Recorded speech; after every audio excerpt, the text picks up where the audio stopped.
আমার কথা ক্লিয়ার শোনা যাচ্ছে কিনা সবাই একটু ঝটপট কমেন্ট করে জানান। যারা আমাকে দেখছেন এবং আমার সাথে যারা যুক্ত আছেন সবাই একটু কমেন্ট করে জানান যে আমার কথা শোনা যাচ্ছে কিনা। আজকে আমরা হিমোগ্লোবিন গাইডলাইন নার্সিং ভর্তি কোচিং এর পক্ষ থেকে আপনাদেরকে বাংলা ব্যাকরণের বাংলা সাহিত্যের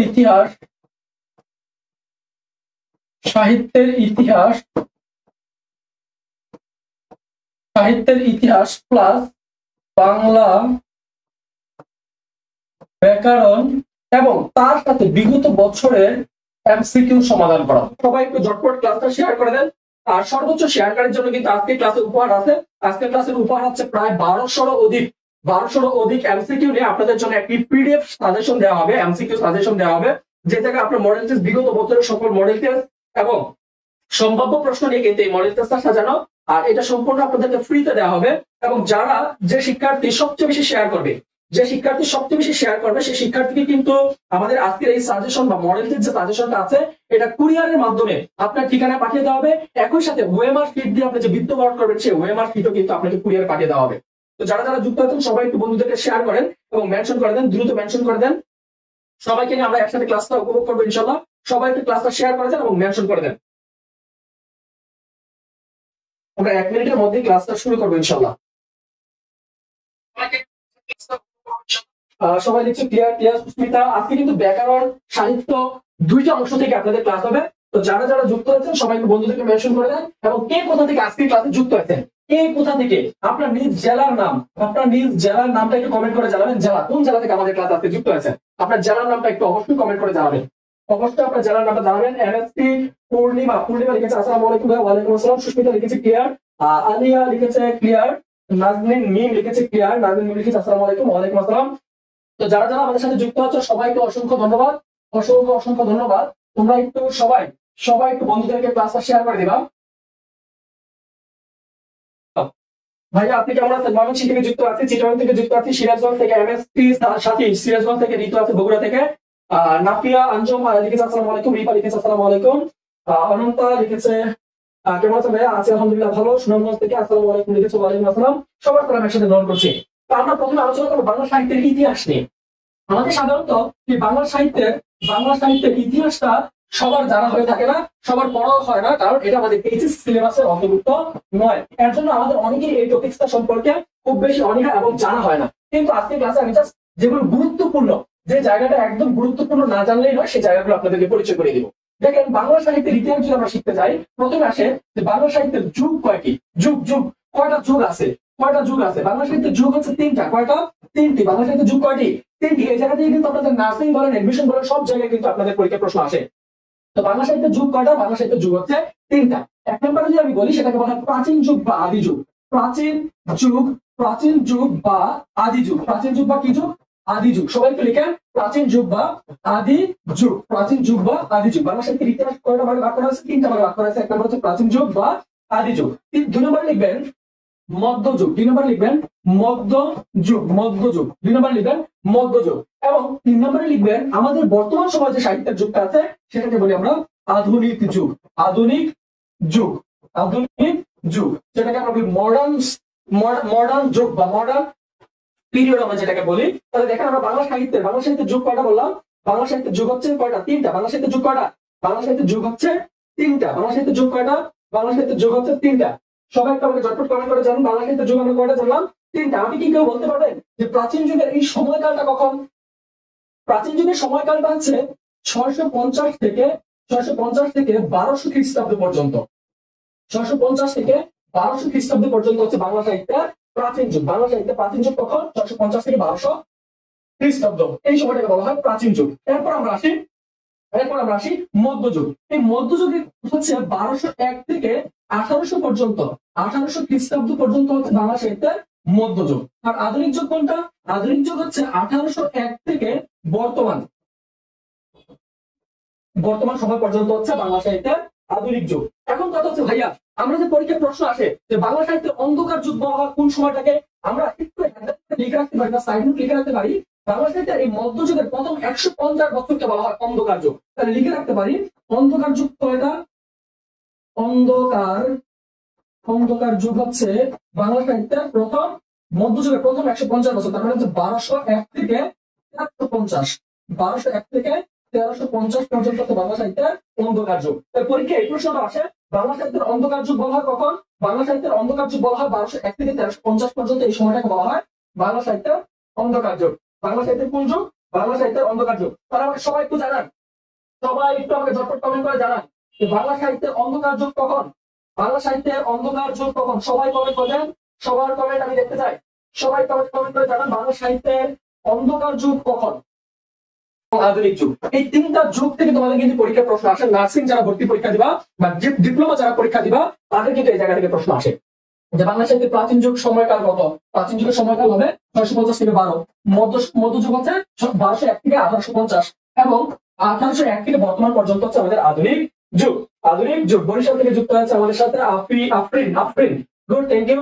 বাংলা সাহিত্য বলছে 1201 থেকে 1350 হচ্ছে অন্ধকার যুগ। আসসালামু আলাইকুম লিখেছে, ওয়ালাইকুম আসসালাম। তোমার সালাম গ্রহণ করলাম এবং সবার সালাম গ্রহণ করলাম। ওকে, ফাইন। এখন হচ্ছে আদি যুগ বা প্রাচীন যুগ। সবাই একটু লিখবা আদি যুগ বা প্রাচীন যুগ। একমাত্র লিখবো আমরা বৈশিষ্ট্য। আমি বৈশিষ্ট্যগুলো বলে দিচ্ছি, তোমরা লেখার দরকার নাই, বা জাস্ট একটু শুনলেই হবে। তোমরা আশা করি এই জায়গা থেকে পরীক্ষা প্রশ্ন আসলে তোমরা অবশ্যই উত্তর করতে পারবে। আশা করি তোমরা এখান থেকে উত্তর করতে পারবে। আমি জাস্ট বৈশিষ্ট্যগুলো মুখে বলে দিচ্ছি।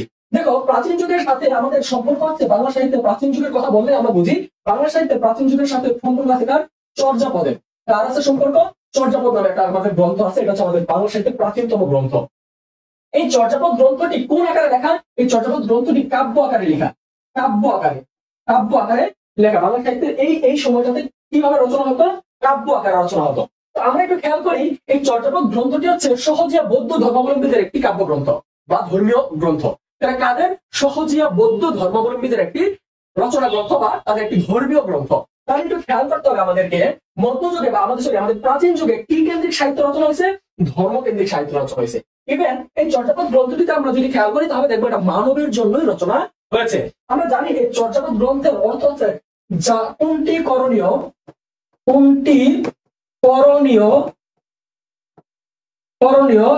এবং আর কোনটি নয়।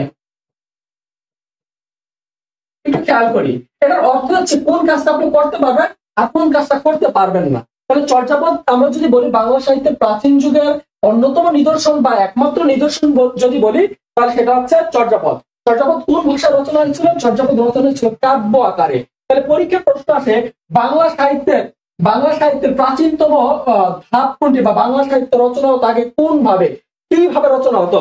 এটা একটা পরীক্ষা প্রশ্ন আসছিল। বাংলা ভাষা ও সাহিত্যের প্রাচীনতম শাখা কি? কিন্তু সবাই একটু ঝটপট কমেন্ট করে জানাবেন। এই প্রশ্ন পরীক্ষা ছিল বাংলা ভাষা ও সাহিত্যের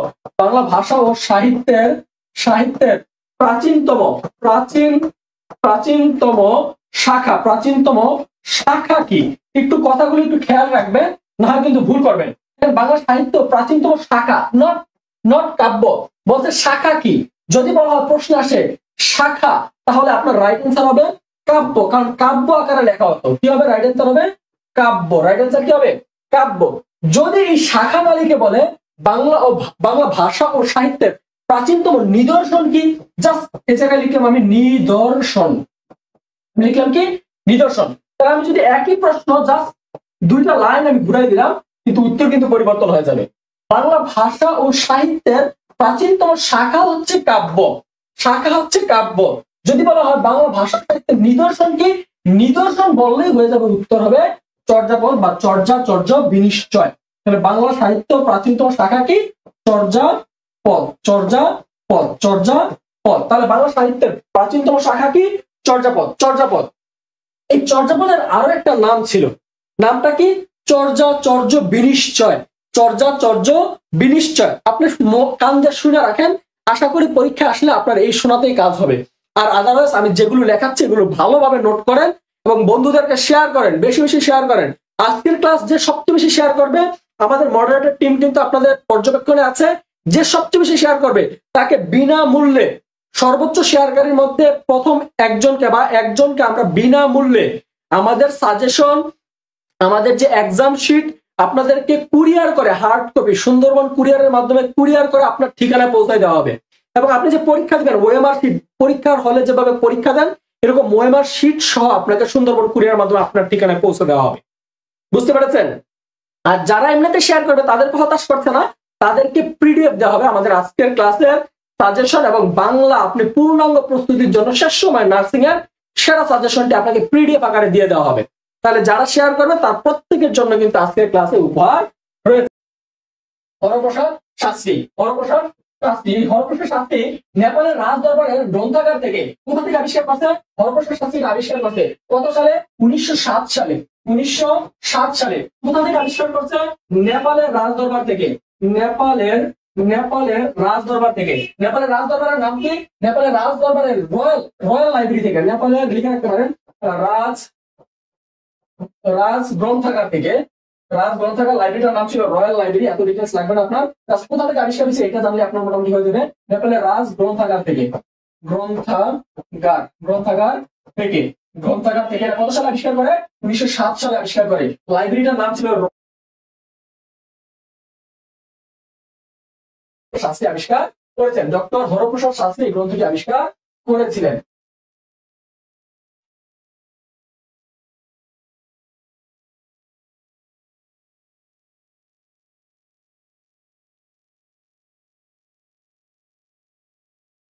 একটা মিনিট একটু আমাকে সময় দেন।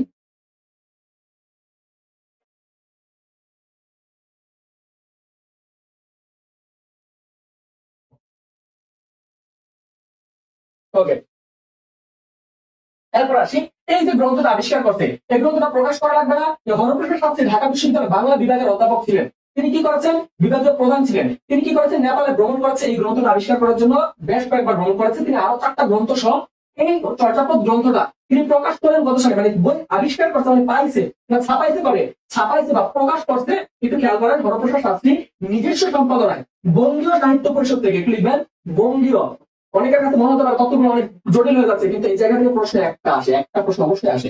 বঙ্গীয় সাহিত্য পরিষদ থেকে। বঙ্গীয় সাহিত্য পরিষদ থেকে। বঙ্গীয় সাহিত্য পরিষদ কত সালে প্রকাশ করে? প্রকাশ করেছে 1926 সালে। কত সালে? 1916 সালে। 1916 সালে এই গ্রন্থটি প্রকাশ করেন। এই গ্রন্থটার নাম দিয়েছিলেন কি? নাম দিয়েছিল হাজার বছরের পুরনো সাহিত্য বৌদ্ধ গান ও দোহাকোষ। বৌদ্ধ গান ও দোহাকোষ এইভাবে এই গ্রন্থটি তিনি প্রকাশ করছিলেন এবং সাথে আরো 3টা গ্রন্থকে তিনি প্রকাশ করেন। তো এই পর্যন্ত কি সবাই ক্লিয়ার? এই পর্যন্ত কি সবাই ক্লিয়ার? চর্যাপদ আমরা আবিষ্কার জানলাম। এই চর্যাপদ গ্রন্থটি গ্রন্থটি কাদের জন্য? এটা পরীক্ষা আসে। চর্যাপদ গ্রন্থটি হচ্ছে সহজিয়া বৌদ্ধ ধর্মাবলম্বীদের জন্য। সহজিয়া বৌদ্ধ ধর্মাবলম্বীদের মধ্যে একটা জাত আছে, নাম হচ্ছে সহজিয়া। বৌদ্ধ ধর্মাবলম্বীদের জন্য এই সাহিত্যটি রচনা হয়। তাকে বলা হতো ভজন সঙ্গীত। আরেকটা নাম বলা হতো ভজন সঙ্গীত। সবাই লিখবেন ভজন সঙ্গীত। Okay fine. আর বেশি তথ্য জানার দরকার নেই এই জায়গা থেকে, কারণ আপনাদের বেশি তথ্য জানতে গেলে কঠিন হয়ে যাবে। স্যার আজকে আমার কমেন্ট দেখেন না, লামিয়া আলিক্সের কমেন্ট দেখে গেছি লামিয়া। তুমি অনেককে মেনশন করছো, অনেকজন মানুষকে মেনশন করছো, তোমাকে অসংখ্য ধন্যবাদ। লুবানা লিখেছেন, নুসরাত ছাত্রীকে মেনশন করেছে, এমএসটি পূর্ণিমা লিখেছে 1907। Thank you. ওকে, একটু আসি চর্যাপদের ভাষা। একটু খেয়াল করো, আমি আজকে একটু দ্রুত কথা বলছি না। আজকে দ্রুত কথা বলার কারণ হচ্ছে টপিকগুলো অনেক বড়। হ্যাঁ, আমি একটু বলে পড়াচ্ছি। চর্যাপদের ভাষা একটু খেয়াল করো। চর্যাপদের ভাষা হচ্ছে, অনেকে বলে সান্ধ্য বা সন্ধ্যা ভাষা। দেখো চর্যাপদের ভাষা হচ্ছে চর্যাপদের ভাষা হচ্ছে সান্ধ্য। একটু খেয়াল করো, বেশি তথ্য দিব না। সান্ধ্য বা অনেকে বলে সন্ধ্যা ভাষা। সান্ধ্য বা সন্ধ্যা ভাষা বা সান্ধ্য বা সন্ধ্যা ভাষা মানে হচ্ছে সন্ধ্যাবেলা কিরকম থাকে, কিছু আলো থাকে, কিছু অন্ধকার থাকে না। তো মূলত এই চর্যাপদের ভাষাটা কিছুটা বোঝা যায়, কিছুটা বোঝা যায় না। তার জন্য এই ভাষাটা, এই সাহিত্যটাকে বলা হচ্ছে সন্ধ্যা বা সান্ধ্য ভাষার সাহিত্য। কেননা এই ভাষাটাও অনেকটা বোঝা যায়, অনেকটা বোঝা যায় না। এরপরে আমাদের ডক্টর মোহাম্মদ শহীদুল্লাহ বলছে এই চর্যাপদের ভাষা হচ্ছে বঙ্গ কামরূপী ভাষা। আপনি এত তথ্য জানার দরকার নেই, জাস্ট আমি জানি বলে আপনাকে জানাই দিলাম। ডক্টর মোহাম্মদ শহীদুল্লাহ বলছে এটা হচ্ছে বঙ্গ কামরূপী ভাষা। আর এই শান্ত বা সন্ধ্যা ভাষা বলছে যেইভাবে আবিষ্কার করছে, মানে চর্যাপদ আবিষ্কার করছে কে? ডক্টর হরপ্রসাদ শাস্ত্রী। তিনি বলছে চর্যাপদের ভাষা হচ্ছে শান্ত বা সন্ধ্যা ভাষা। তারপর আসি আধুনিক ছন্দ বিচারে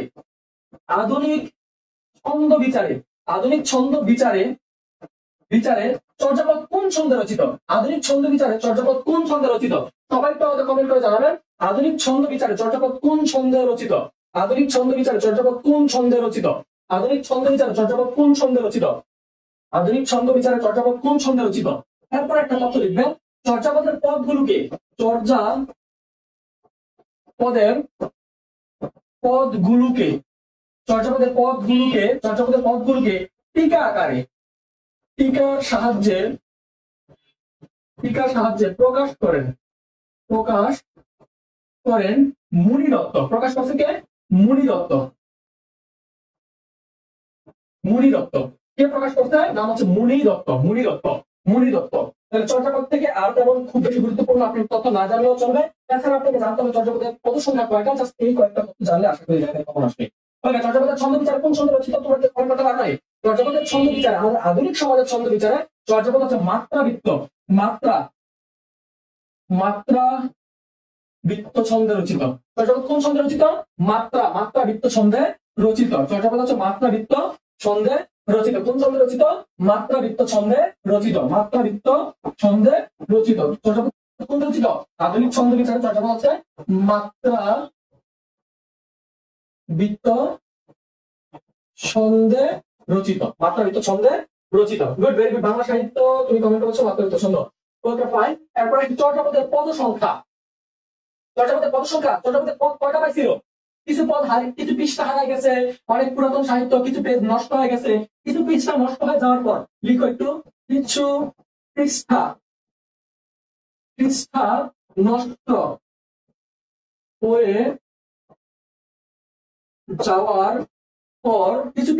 হয়ে যাওয়ার পর চর্যাপদের পদ পাওয়া যায়।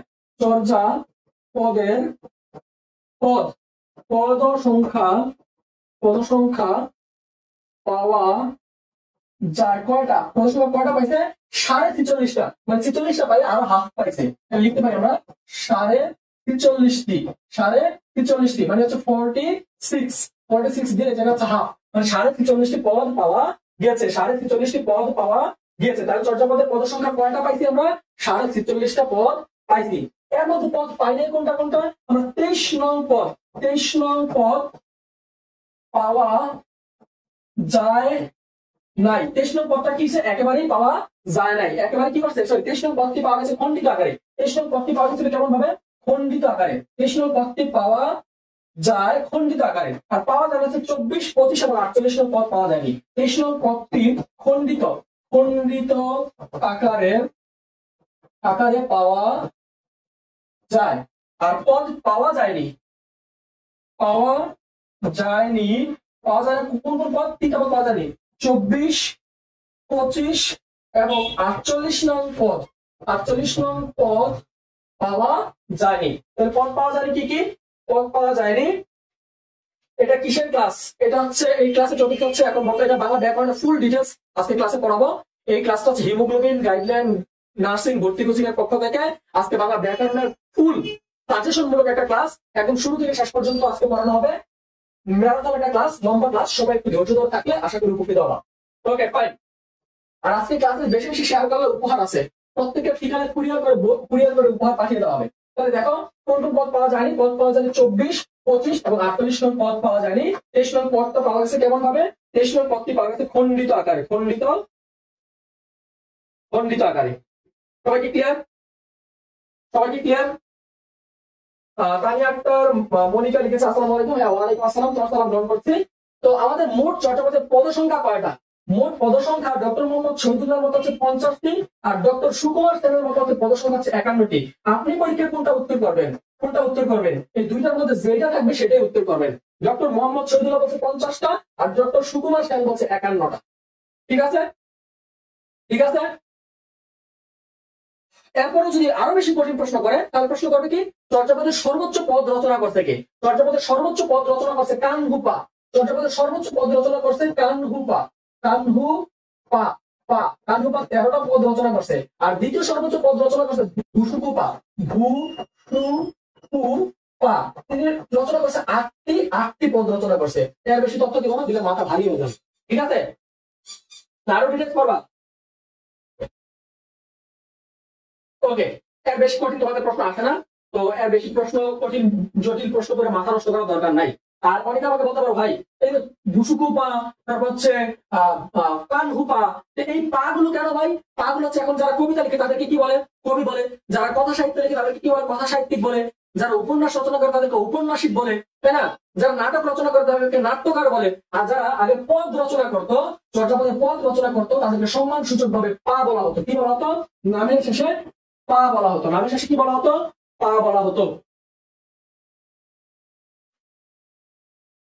স্যার আজকে আমার কমেন্ট করে না, আমি কিভাবে কমেন্ট করবো বলো? আমি তো সবার কমেন্ট এত সবার কমেন্ট পড়ার চেষ্টা করি, কিন্তু আমাকে ঝটপট কমেন্ট করে জানো বাংলা ভাষা ও সাহিত্যের প্রাচীনতম শাখা কোনটি? এখন কমেন্ট করো, সবার কমেন্ট এখন বলবো। সবাই একটু আমাকে কমেন্ট করো, বাংলা ভাষা ও সাহিত্যের প্রাচীনতম শাখা কোনটি? এখন একটু সবাই ঝটপট কমেন্ট করো, এখন একটু সবাই কমেন্ট করো, সবার কমেন্ট এখন করবো। বাংলা ভাষা ও সাহিত্যের প্রাচীনতম শাখা কোনটি?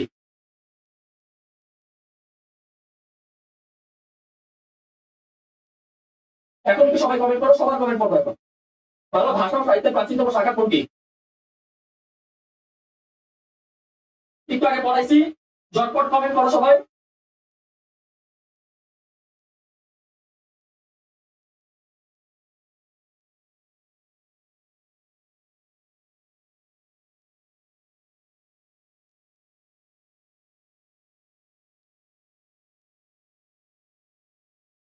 লামিয়া লিখেছে কাব্য, লামিয়া লিখেছে কি?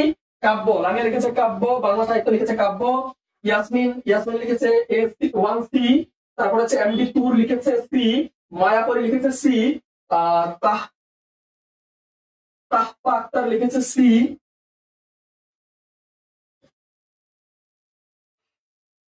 নিদর্শন হচ্ছে চর্যাপদ, নিদর্শন হচ্ছে চর্যাপদ। নিদর্শন কি? চর্যাপদ। আরবিতে নামকরণ, সে লিখেছে সি। অনন্তা লিখেছে সি, অনন্তা তালুকদার লিখেছে সি। রেশমি আক্তার লিখেছে সি। সি মানে হচ্ছে কাব্য।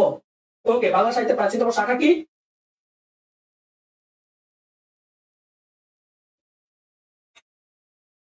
বাচ্চারা কেমন আছো? এই বাচ্চারা কেমন আছো? তোমার বাচ্চাদের খবর নেওয়ার দরকার নাই, তুমি তোমার ক্লাস করো। বাচ্চাদের খবর আমি নিতেছি, তুমি ক্লাস করো। ওকে, একটু খেয়াল করো, তাহলে সবাই লিখছো কি? কাব্য। বাংলা সাহিত্যের প্রাচীনতম শাখা কি? কাব্য। তাহলে এরপরের প্রশ্নটা আমরা একটু দেখি, বাংলা সাহিত্যের প্রাচীনতম নিদর্শন কি? বাংলা সাহিত্যের প্রাচীনতম নিদর্শন কোনটি? দেখো এই জায়গাটা থেকেই প্রশ্ন আসতে পারে। একটু দেখো, এখন বলো 2 নম্বর প্রশ্নের রাইট অ্যান্সার কি হবে? 2 নম্বর প্রশ্নের রাইট অ্যান্সার কি হবে? 2 নম্বর প্রশ্নের রাইট অ্যান্সার কি হবে? সবাই একটু কমেন্ট করো। 2 নম্বর প্রশ্নের রাইট অ্যান্সার কি হবে?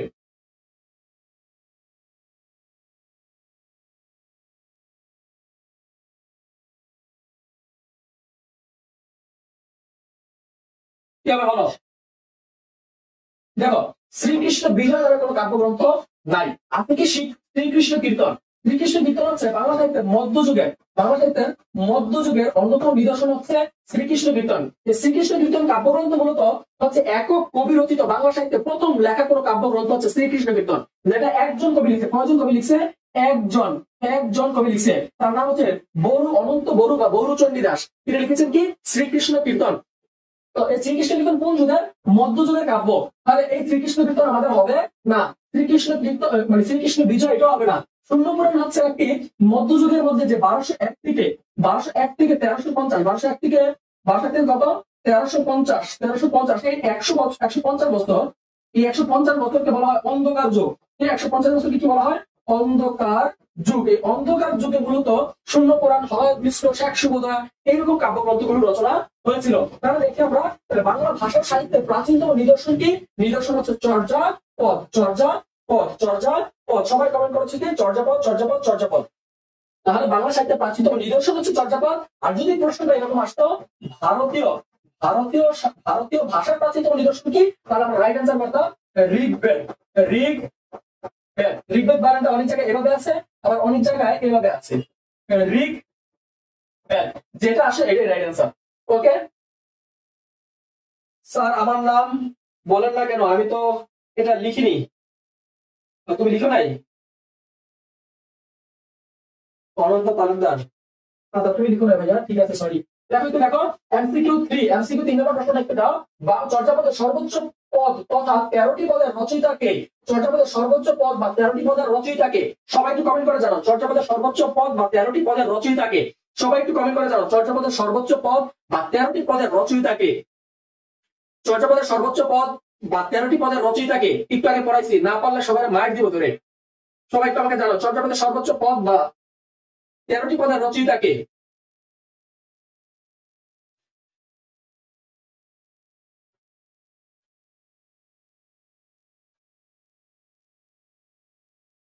ঝগড়া করতেছে কেন মনিকা? মনিকা লামিয়া দুইজন ঝগড়া করো না। তোমরা সবাই ভদ্র, সবাই ভালো ছেলে, লক্ষ্মী লক্ষ্মী ছেলে বলে।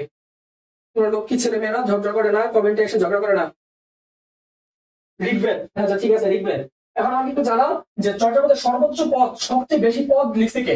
সবচেয়ে বেশি পদ লিখছে কে? আমাদের সাথে যুক্ত আছেন আমার শ্রদ্ধেয় শিক্ষক মোহাম্মদ মীর সোহেল স্যার, যিনি আমার কলেজের শ্রদ্ধাভাজন শিক্ষক, আমাকে কলেজে পড়িয়েছিলেন। আমি এখন স্যারের কাছ থেকে অনেক কিছু শিখি। স্যার আমার কাছে যুক্ত হয়েছেন, অসংখ্য ধন্যবাদ স্যার। একটু দেখো, আমাকে বলো যে চর্যাপদের সবচেয়ে বেশি পদ রচনা করেছেন কে? চর্যাপদের সবচেয়ে বেশি পদ রচনা করেছেন কে? কিন্তু আমাকে সবাই কমেন্ট করে জানাও, চর্যাপদের সবচেয়ে বেশি পদ রচনা করেছেন কে? চর্যাপদের সবচেয়ে বেশি পদ রচনা করেছেন কে? সবচেয়ে বেশি পদ রচনা করেছেন কে? কমেন্ট করছে কৃষ্ণপা, কানহুপা। আমরা কলেজ ফ্রেন্ড। ওকে ঠিক আছে, তোমার কলেজ ফ্রেন্ড, তার জন্য কি ঝগড়া করবা? কমেন্টে এসে ঝগড়া করা যাবে না। তাহলে চর্যাপদের সবচেয়ে বেশি পদ রচনা করেছেন কে? কানহুপা বা কৃষ্ণপা। দেখো চর্যাপদের এই জায়গা থেকে আরো কিছু প্রশ্ন আসতে পারে যে চর্যাপদের কোনো পদ পাওয়া যায়নি, কোনো পদ লিখে নাই, কিন্তু সে কবি। এরকম একজন ব্যক্তি আছে, তার নাম হচ্ছে লারি রুম্বিপা। লিখে রাখতে পারো, চর্যাপদের কোনো পদ পাওয়া যায়নি। কোন পদকর্তা? চর্যাপদের কোনো পদ পাওয়া যায়নি, কোনো পদ পদ পাওয়া যায়নি, পদ পাওয়া যায়নি। চর্যাপদের কোনো পদ পাওয়া যায়নি। কার কোনো পদ পাওয়া যায়নি? তার নাম হচ্ছে লারি রুম্বিপা। একটু লিখে রাখো, লারি ডুম্বিপা। একটু সবাই লিখবে লারি ডুম্বিপা। তার কোনো পদ পাওয়া যায়নি। চর্যাপদের একমাত্র মহিলা কবি, চর্যাপদের একমাত্র মহিলা কবি, চর্যাপদের একমাত্র মহিলা কবি বা পদকর্তার নাম পাওয়া যায়। তার নাম কি? বলতে পারলে চকলেট উপহার। বলো দেখি, তার নাম কি? চর্যাপদের একমাত্র নারী কবি, চর্যাপদের একমাত্র নারী কবি বা মহিলা কবির নাম কি? তোমরা অনেক নারীরা উপস্থিত আছে আজকে ক্লাসে, তোমরা একটু আমাকে জানাও চর্যাপদের একমাত্র নারী কবি বা মহিলা কবির নাম কি? বলতে পারবো না? ওকে ঠিক আছে, কুক্কুরিপা। সবাই একটু নামটা লিখে রাখো, কুক্কুরিপা। চর্যাপদের একমাত্র নারী কবির নাম হচ্ছে কুক্কুরিপা। চর্যাপদের একমাত্র নারী কবির নাম কি? কুক্কুরিপা। চর্যাপদের একমাত্র নারী কবির নাম কি? কুক্কুরিপা। চর্যাপদের একমাত্র নারী কবির নাম কি? কুক্কুরিপা।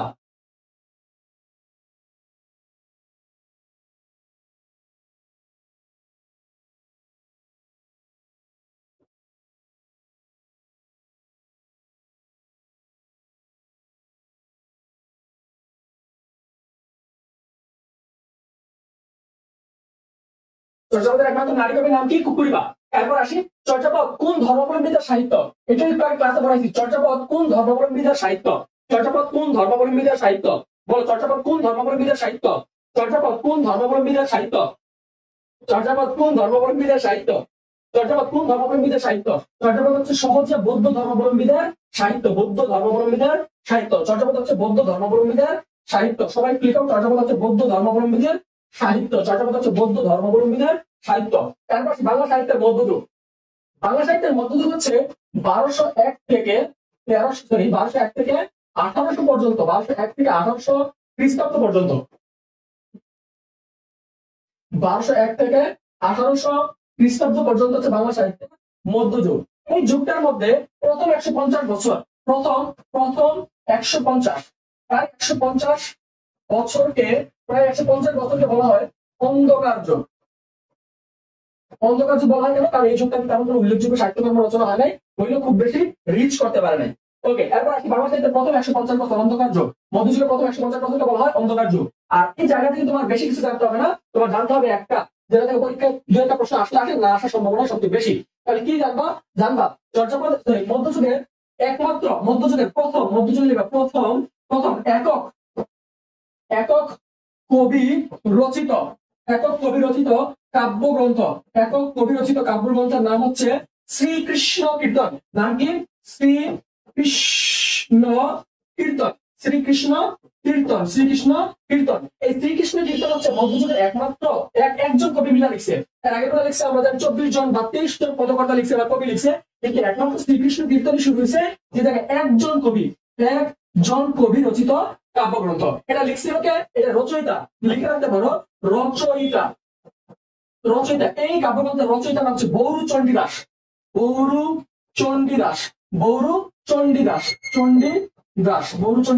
আমরা জানি একটা গান আছে, বন্ধু যখন বউ লইয়া আমার বাড়ির সামনে দিয়া রঙ্গ কইরা হাইটা যায় পাইটা যায়, বুকটা ফাইটা যায়, এটা গান আছে না মমতা চাপার গান। তো দেখো এই গানটা কিন্তু মূলত নেওয়া আছে যে চণ্ডীদাসের কাব্যগ্রন্থ থেকে। ওই জায়গায় গানটা ছিল এরকম, আহ আমরা জানি যে বাংলা সাহিত্যের যত গান আমরা যে এখন মডার্ন গানগুলো শুনি এগুলো কোনো না কোনো ভাবে আমাদের বাংলা সাহিত্য থেকেই মূলত আসছে। তো এই গানটা আমরা যে এখন শুনি যে বন্ধু যখন বলবো আমার বাড়ির সামনে দিয়ে রঙ্গ করে আইটা যায় ফাইটা যায় ফাইটা যায় আমার বুক ফাইটা যায়, এরকম একটা গান আছে না। এটা মূলত চণ্ডীদাসের একটা উক্তি থেকে যে কেমন ধরিব ইয়া আমারই বধুয়া আন বাড়ি যায় আমারই আঙ্গিনা দিয়া। এই লাইন থেকে মূলত এই গানের উৎপত্তি হয়েছে। তাহলে একটু দেখো আমরা চণ্ডীদাস, তাহলে দেখো এই জায়গায় এই শ্রীকৃষ্ণ কীর্তন কে লিখছে? চণ্ডীদাস লিখছে। তার ছদ্মনাম ছিল কি? তার ছদ্মনাম ছিল অনন্ত বড়ু। অনন্ত বড়ু তাকে বলা হয় আদি চণ্ডীদাস বা আদি বা সিনিয়র চণ্ডীদাস আর কি যেটা বলা হয় আদি। চণ্ডীদাস নিয়ে একটা ঝামেলা আছে, চণ্ডীদাস সমস্যা আছে তিনটা। চণ্ডীদাস তিনজন চণ্ডীদাস আছে, তার মধ্যে সবচেয়ে পুরাতন এবং আদি কিন্তু বলা হয় বড়ু চণ্ডীদাসকে। গানটা সুন্দর হয়েছে, খুব সুন্দর গান গাইতে পারেন স্যার, থ্যাংক ইউ। এই ক্লাসের ফাঁকে এটুকুই পারি, আর বেশি পারি না। ওকে ফাইন, তাহলে দেখো এই গ্রন্থটি আবিষ্কার হয়েছে কবে? শ্রীকৃষ্ণ কীর্তন লিখো আবিষ্কার হয়েছে কত সালে? 1909 সালে। 1909 সালে। কত সালে আবিষ্কার হয়েছে? 1909 সালে। আর চর্যাপদ আবিষ্কার হয়েছে 7 সালে, কিন্তু প্রকাশ হয়েছে একই বছর। প্রকাশিত হয়েছে একই বছরে 1916 সালে। 1916 খ্রিস্টাব্দে দুইটাই প্রকাশিত হয়েছে। চর্যাপদে প্রকাশিত হয়েছে, এই বড়ু চণ্ডীদাসের আমাদের শ্রীকৃষ্ণ কীর্তন প্রকাশিত হয়েছে। এই গ্রন্থটা পাওয়া গেছিল পশ্চিমবঙ্গের বাঁকুড়া জেলার কাকিল্য নামক গ্রামের এক গরুর ঘরের চালা থেকে এই গ্রন্থটি পাওয়া গেছিল। তাহলে এই গ্রন্থ আমরা জানি চর্যাপদ পাওয়া গেছে নেপাল থেকে, আর শ্রীকৃষ্ণ কীর্তন পাওয়া গেছে ভারতের পশ্চিমবঙ্গের বাঁকুড়া জেলার কাকিল্য গ্রামের গোয়ালঘরের চালা থেকে এই গ্রন্থটি পাওয়া যায়। এই গ্রন্থটির মূল বিষয় হচ্ছে রাধা কৃষ্ণের প্রেম লীলা, রাধা এবং কৃষ্ণের কি প্রেম লীলা সম্পর্কে এই জায়গায় কাহিনী বলা আছে। সবাই কি লিখছো? সবাই কি লেখা আছে? সবাই কি লেখা আছে?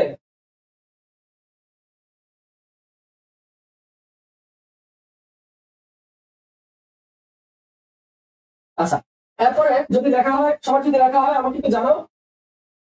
সংসদ সদস্য মমতা না, এখন সংসদই নাই, কি সংসদ সদস্য এবার দিন, কারণ কি সংসদ আছে পার্লামেন্ট ভেঙে দিচ্ছে কবে। তারপরে দেখো মধ্যযুগের অন্যতম নিদর্শন শ্রীকৃষ্ণ কীর্তন সম্পর্কে আলোচনা অলরেডি করে ফেলছি। এরপরে দেখো আমাদের প্রশ্ন আছে একটা, যে বাংলা সাহিত্যের অন্ধকার যুগ বলা হয় কোন সময়কে? এই প্রশ্নটার উত্তরটা সবাই একটু করো, ঝটপট একটু কমেন্টের উত্তরটা দাও, সরি প্রশ্নটার উত্তরটা দাও। বাংলা সাহিত্যের সবাই একটু আমার কমেন্টের উত্তরটা দাও। বাংলা সাহিত্যের অন্ধকার যুগ, বাংলা সাহিত্যের অন্ধকার যুগ বলা হয়, বাংলা সাহিত্যের অন্ধকার যুগ বলা হয় কোন সময়টাকে? বাংলা সাহিত্যের অন্ধকার যুগ বলা হয় কোন সময়টাকে?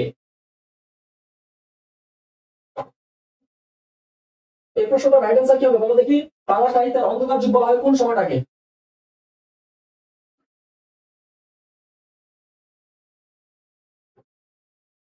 উত্তর দিচ্ছ ক। যারা যারা উত্তর দিচ্ছ উত্তর দাও, সবাই একটু উত্তর দাও। বাংলা সাহিত্যের অন্ধকার যুগ বলা হয় কোন সময়টাকে? সবাই একটু উত্তর দাও, সবার উত্তর আশা করছি, সবার উত্তর কামনা করছি, সবাই একটু উত্তর দাও। বাংলা সাহিত্যের অন্ধকার যুগ বলা হয় কোন সময়টাকে?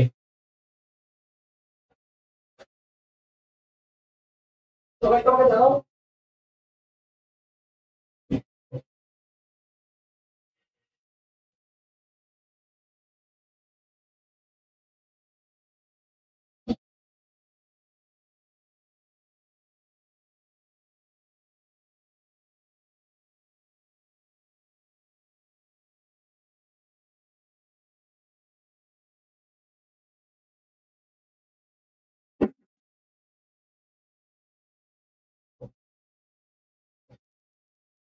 দেখি সবাই কমেন্ট করছো 1201 থেকে 1350, 1201 থেকে 1350, 1201 থেকে 1350। ওকে, তোমাদের উত্তর সঠিক হয়েছে। যারা 1201 থেকে 1350 দিয়েছো এই সময়টাকে বলা হয় অন্ধকার যুগ।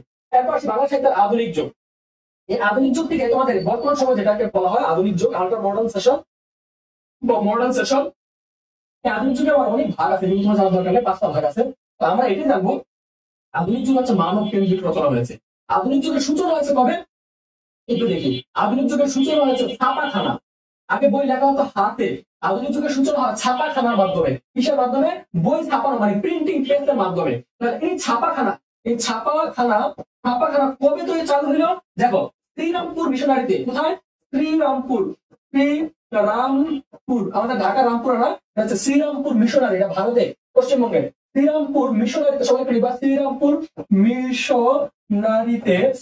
মিশনারিতে 1800 খ্রিস্টাব্দে প্রথম মুদ্রণ যন্ত্র চালু হয়। মুদ্রণ যন্ত্র, শ্রীরামপুর মিশনারিতে মুদ্রণ যন্ত্র কবে চালু হয়? শ্রীরামপুর মিশনারিতে মুদ্রণ যন্ত্র চালু হয় 1800 খ্রিস্টাব্দে। এই 1800 খ্রিস্টাব্দে মুদ্রণ যন্ত্র চালু হওয়ার মাধ্যমে কিন্তু আমাদের বাংলা সাহিত্যের আধুনিক যুগের যাত্রা শুরু হয়। তারপরে আরেকটা তথ্য লিখে রাখবা, এই তথ্যটা সবাই গুরুত্ব দিয়ে লিখবা। বাংলাদেশে কোথায়? বাংলাদেশে প্রথম ছাপাখানা, ছাপাখানা তৈরি হয় কোথায়? তৈরি হয় কোথায়? সবাই একটু কমেন্ট করে জানাও। বাংলাদেশে প্রথম ছাপাখানা তৈরি হয় কোথায়? বাংলাদেশে প্রথম ছাপাখানা তৈরি হয় কোথায়? বাংলাদেশে ছাপাখানা তৈরি হয় কোথায়? প্রথম ছাপাখানা তৈরি হয় কোথায়? বাংলাদেশে প্রথম ছাপাখানা তৈরি হয় কোথায়?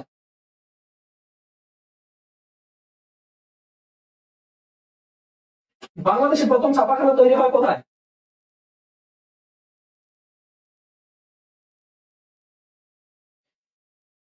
বাংলাদেশের প্রথম ছাপাখানা তৈরি হয় কোথায়? বাংলাদেশের প্রথম ছাপাখানা তৈরি হয় কোথায়?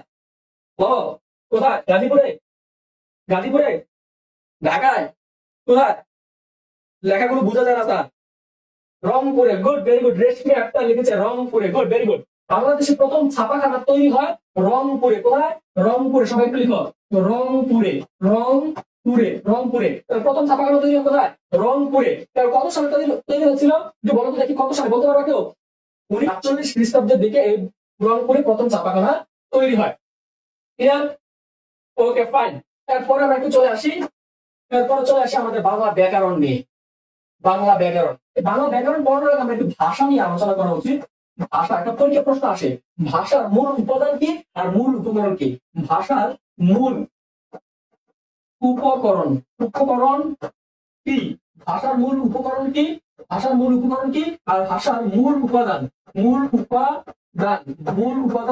কি? ভাষার মূল উপাদান কি আর মূল উপকরণ কি? ভাষার মূল উপাদান কি? ভাষার মূল উপাদান কি আর উপকরণ কি? মনে রাখবা, উপাদান লিখতে কি আছে? উপাদান লিখতে দ আছে, ন আছে। তাহলে ভাষার মূল উপাদান, যদি বলা ভাষার মূল উপাদান কি, তাহলে হবে ধ্বনি। তাহলে কি হবে? ধ্বনি। ভাষার মূল উপাদান কি? ধ্বনি।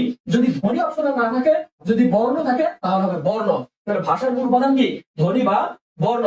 এরপরে দেখো ভাষার মূল উপকরণ কি? উপকরণ লিখতে ক আছে, তাহলে আমরা লিখবো ভাষার মূল উপকরণ হচ্ছে বাক্য। বাক্য লিখতে ক, উপকরণ লিখতে ক। তাহলে পরীক্ষা এই দুইটা প্রশ্ন আসলে উত্তর করতে আমরা পারবো। ভাষার মূল উপকরণ কি? ভাষার মূল উপকরণ হচ্ছে বাক্য। আর ভাষার মূল উপাদান কি? ভাষার মূল উপাদান হচ্ছে ধ্বনি বা বর্ণ।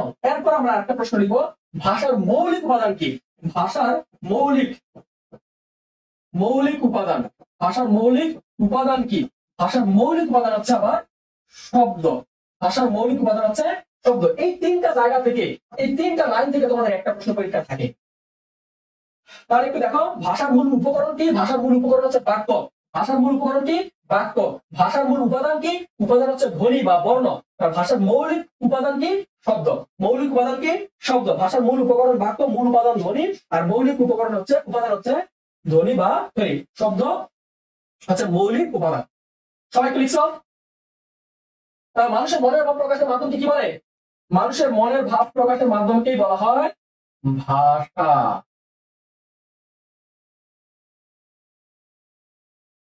ওকে, ফাইন। পৃথিবীতে ভাষা বংশ আছে কয়টা? কেউ বলতে পারবা? পৃথিবীতে এটা ভাষা, ভাষা বংশ। মনে করো তোমাদের গ্রামে 500 মানুষ আছে, 500 মানুষের জন্য 5টা বংশ আছে, চৌধুরী বংশ, খান বংশ, মোল্লা বংশ। তুমি কোন বংশ? কমেন্ট করে জানাও। তাহলে দেখো, পৃথিবীতে যে এরকম মানুষ আছে, মানুষের তো ভাষা আছে, আর ভাষারও কি আছে? বংশ আছে। পৃথিবীতে এরকম ভাষা বংশ আছে মোট 26টি। ভাষা বংশ আছে কয়টি?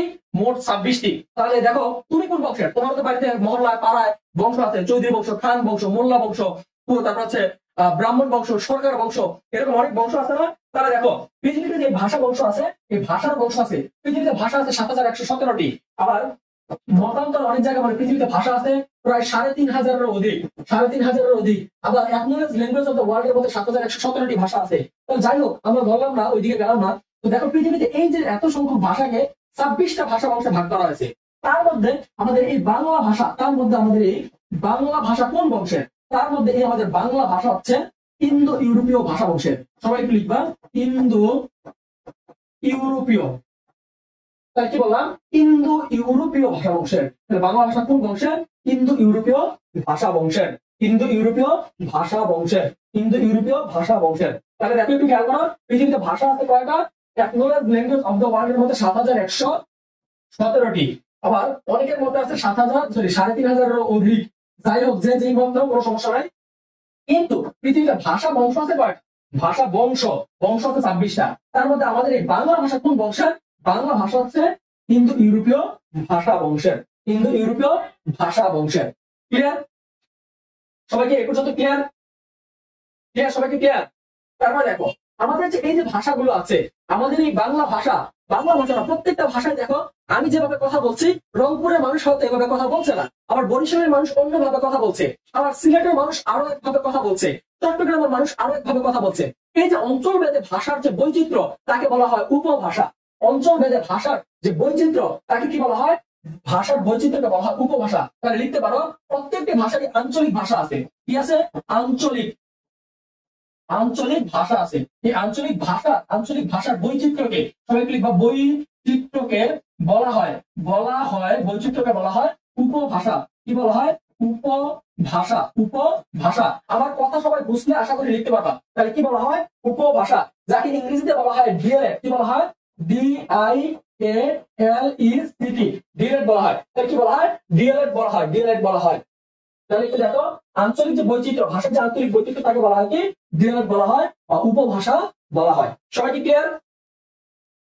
সবাই কি ক্লিয়ার? সবাই কি ক্লিয়ার? ওকে, ফাইন। তাহলে একটু দেখো, আমাদের এই ভাষাগুলো কিন্তু সবগুলো বাংলা ভাষা, কিন্তু বাংলা ভাষার মধ্যে যে বৈচিত্র্য, এক এক অঞ্চলে এক এক রকমের ভাষা, এগুলোকে বলা হয় উপভাষা বা ডিএলএড। ওকে, আমাদের বাংলা ব্যাকরণ নিয়ে আলোচনা করবো একটু। বাংলা ব্যাকরণ নিয়ে আলোচনা করতে গিয়ে কিছু আলোচনা করে ফেললাম। বাংলা ব্যাকরণের ইতিহাস যদি আমি বলি, বাংলা ব্যাকরণ প্রথম কে রচনা করছে?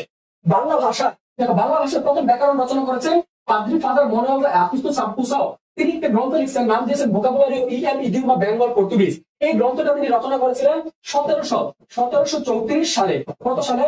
1734 সালে এই গ্রন্থটা রচনা করছেন। কিন্তু তৎকালীন সময় আমাদের উপমহাদেশে ছাপাখানা ছিল না, তাই তিনি তার দেশ পর্তুগালের রাজধানী লিসবনে নিয়ে যান এবং লিসবনে 1743 সালে গ্রন্থটি প্রকাশ করেন। কোন দেশের ভাষা প্রকাশ করতে? তার নিজের দেশের ভাষা রোমান অক্ষরে এই গ্রন্থটি তিনি প্রকাশ করেন। তোমাদের এত জটিল বিষয় লাগবে না, তোমরা জাস্ট এইটুকু জেনে রাখো, বাংলা ভাষার প্রথম গ্রন্থ লেখা হয় কোন ভাষায়? লিখবা রোমান অক্ষরে। বাংলা ভাষার প্রথম গ্রন্থ, ব্যাকরণ গ্রন্থ লেখা হয় কোন অক্ষরে? রোমান অক্ষরে। তাহলে রোমান কোন দেশের রাজধানী? পর্তুগালের রাজধানী হচ্ছে রোমান। পর্তুগালের রাজধানী হচ্ছে লিসবন। এই পর্তুগালের ভাষা হচ্ছে রোমান। রোমান অক্ষরে পর্তুগালের, যে তোমরা যে ক্রিস্টিয়ানো রোনালদো আছে না, এই ক্রিস্টিয়ানো রোনালদো দেশের মানুষ প্রথম আমাদের এই বাংলা ব্যাকরণ রচনা করছে। তাহলে বাংলা ব্যাকরণ প্রথম রচনা করতে কে? একজন পাদ্রি ফাদার। তার বাড়ি কই? তার বাড়ি হচ্ছে পর্তুগাল। যে সামিনা মিনা আক্কা আক্কা তোমরা গান শোনো না, এই পর্তুগালের নাগরিক লিখছে। যাই হোক, আমরা এদিকে বিষয় যাবো না, আমরা একটু আসি যে বাংলা ভাষার প্রথম ইংরেজি গ্রন্থ রচনা করতে কে? বাংলা ব্যাকরণের প্রথম ইংরেজি গ্রন্থ রচনা করেছেন নাথানিয়েল ব্রাসি হেলহেড, যাকে ইংরেজিতে বলা হয় NB হেলহেড। ঠিক আছে, তো আমরা আলোচনা করবো মূলত বাংলা ব্যাকরণের আলোচ্য বিষয়। আমরা জানি বাংলা ব্যাকরণের অনেকগুলো আলোচনার বিষয় আছে, তার মধ্যে প্রধান আলোচ্য বিষয়, বাংলা ব্যাকরণের প্রধান আলোচ্য বিষয় কয়টি? প্রধান আলোচ্য বিষয় হচ্ছে 4টি। কয়টি? 4টি। 1 নম্বরে লিখবো আমরা ধ্বনি তত্ত্ব। কি লিখবো? ধ্বনি তত্ত্ব। 2 নম্বরে লিখবো আমরা শব্দ তত্ত্ব বা পদক্রম। দেখো, শব্দ তত্ত্ব। 3 নম্বরে লিখবো আমরা বাক্য তত্ত্ব বা পদক্রম। 4 নম্বরে লিখবো আমরা অর্থতত্ত্ব বা যাকে বলা হয় বাগার্থ বিজ্ঞান। তাহলে একটু দেখো, আমরা আলোচনা করছি কি? আমরা আলোচনা করছি বাংলা ভাষার যে আমাদের যে বাংলা ব্যাকরণ আলোচ্য বিষয়গুলো আছে। আমরা জানি বাংলা ভাষা বা ব্যাকরণ আলোচ্য বিষয় কয়টি? ধ্বনিতত্ত্ব, শব্দতত্ত্ব, বাক্যতত্ত্ব, অর্থতত্ত্ব। এই ধ্বনিতত্ত্বকে ইংরেজিতে বলা হয় ফোনোলজি। তোমাদের পরীক্ষায় একবার আসছিল যে ফোনোলজি, তোমাদের পারিভাষিক শব্দের মধ্যে আসছে ফোনোলজি শব্দের অর্থ কি? ফোনোলজি শব্দের অর্থ হচ্ছে ধ্বনিতত্ত্ব। লিখে রাখো PHONO, নো ফোনো LOGY, ফোনোলজি শব্দের অর্থ কি? ফোনোলজি শব্দের অর্থ হচ্ছে ধ্বনিতত্ত্ব। এই শব্দতত্ত্বের আরেকটা হচ্ছে রূপতত্ত্ব। শব্দতত্ত্বের আরেকটা কি? রূপতত্ত্ব। শব্দতত্ত্বের আরেকটা হচ্ছে রূপতত্ত্ব, যাকে ইংরেজিতে বলা হয় মরফোলজি। বাক্যতত্ত্বের আরেকটা হচ্ছে পদক্রম। পদক্রম, বাক্যতন্ত্রের আরেকটা কি পদক্রম, যাকে ইংরেজিতে বলা হয় সিনট্যাক্স। অর্থতন্ত্রের আরেকটা হচ্ছে বাগাত্ম বিজ্ঞান, যাকে ইংরেজিতে বলা হয় সিনট্যাক্স। ওকে, তোমরা এই জিনিসটা একটু নোট করো, এই জিনিসটা তোমাদের লাগবে। তাহলে দেখো, ধ্বনি তত্ত্ব, শব্দ তত্ত্ব বা রূপতত্ত্ব, বাক্য তত্ত্ব বা পদক্রম, অর্থতত্ত্ব, এগুলো হচ্ছে বাংলা সাহিত্যের বা বাংলা ব্যাকরণের প্রধান আলোচ্য বিষয়। এখন কথা হচ্ছে ভাই, এছাড়াও আছে অভিধান তত্ত্ব বা লেক্সিকোগ্রাফি, ছন্দ বা অলংকার তত্ত্ব। এগুলো প্রধান আলোচ্য বিষয় না। প্রধান আলোচ্য বিষয় এই চারটাই। প্রধান আলোচ্য বিষয় কয়টা?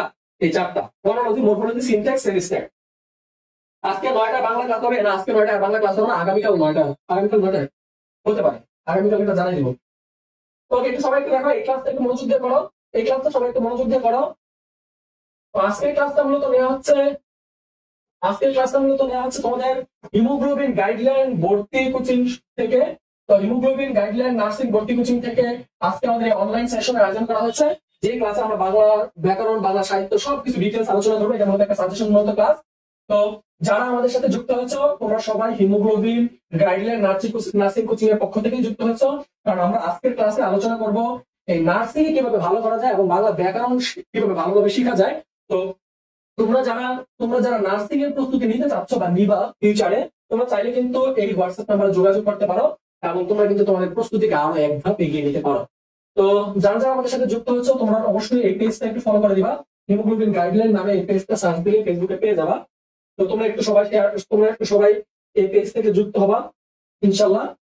আর আজকের ক্লাসটা যারা বেশি বেশি শেয়ার করবে, সর্বোচ্চ শেয়ারকারীকে কিন্তু আমাদের এই হিমোগ্লোবিন গাইডলাইন নার্সিং ভর্তি কোচিং এর পক্ষ থেকে তোমাদের যে অনলাইনে পিডিএফ দিয়ে দেওয়া হবে বইয়ের বা সাজেশনের। আর যারা সবচেয়ে বেশি শেয়ার করবে, তাদের মধ্যে একজনকে আমরা সুন্দরবন কুরিয়ার মাধ্যমে হার্ড কপি কিন্তু সাজেশন কুরিয়ারে পাঠিয়ে দেবো ইনশাল্লাহ। ওকে,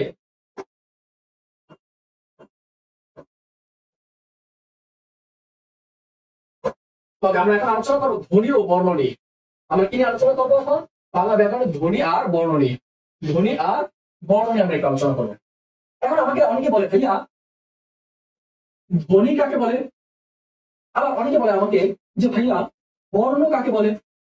এখন একটা হচ্ছে সহজ সমাধান আছে। এটা সহজ সমাধান কি? আমার নিয়মে, আমার ডেফিনেশন, আমার সংজ্ঞা হচ্ছে ধ্বনির লিখিত রূপকে বর্ণ বলা হয়। ধ্বনির লিখিত রূপকে কি বলা হয়? লিখিত রূপ। তারপর তুমি তোমার নিজের মতো সংজ্ঞা বানাও। আর বর্ণের উচ্চারিত রূপকে ধ্বনি বলা হয়।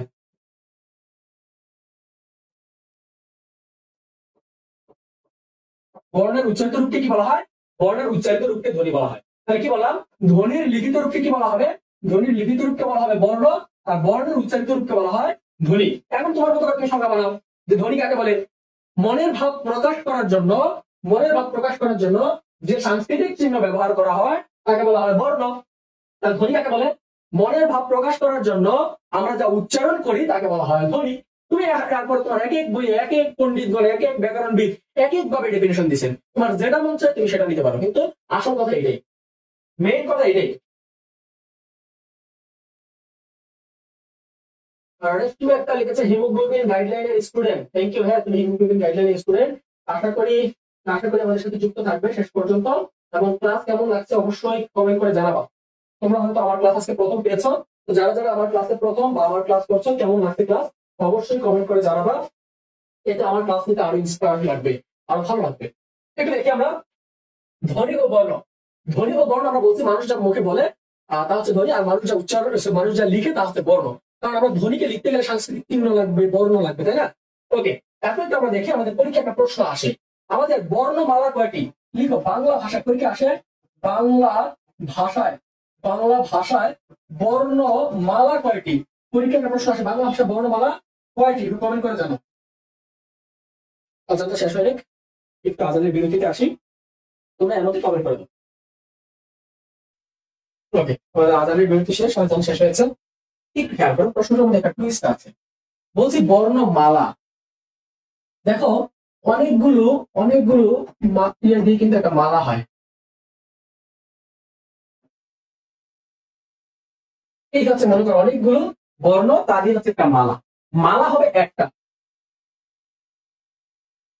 মালা কয়টি? মালা হচ্ছে একটি। এই মালার মধ্যে দেখো, মালার মধ্যে স্বরবর্ণ, দেখো স্বরবর্ণ মালার মধ্যে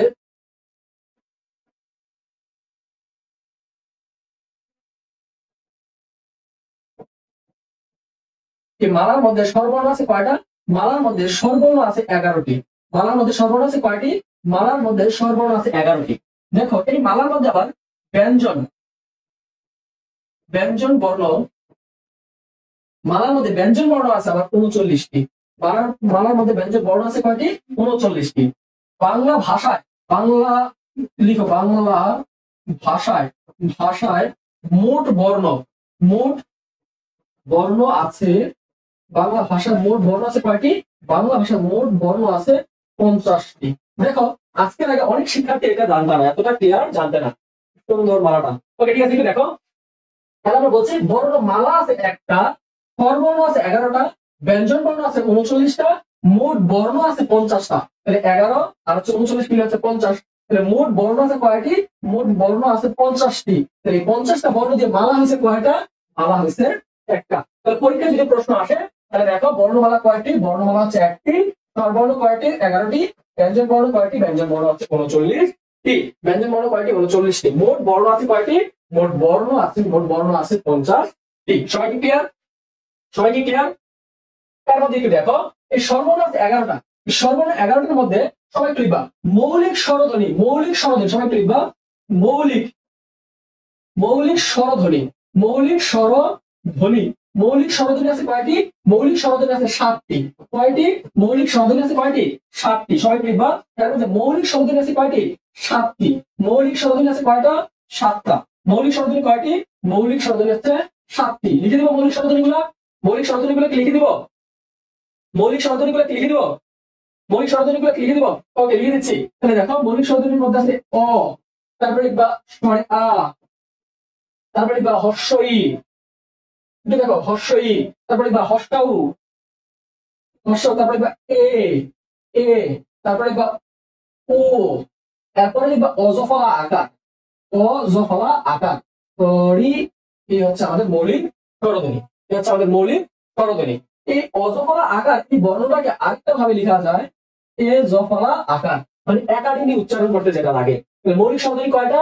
মৌলিক স্বরধ্বনি হচ্ছে 7টা। অ আ ই উ এ ও, এটা হচ্ছে এ হচ্ছে মোট 7টা মৌলিক স্বরধ্বনি। এই যে 39টা ব্যঞ্জন বর্ণের মধ্যে মৌলিক ব্যঞ্জন ধ্বনি কয়টি? মৌলিক ব্যঞ্জন ধ্বনি একটু লিখে রাখো।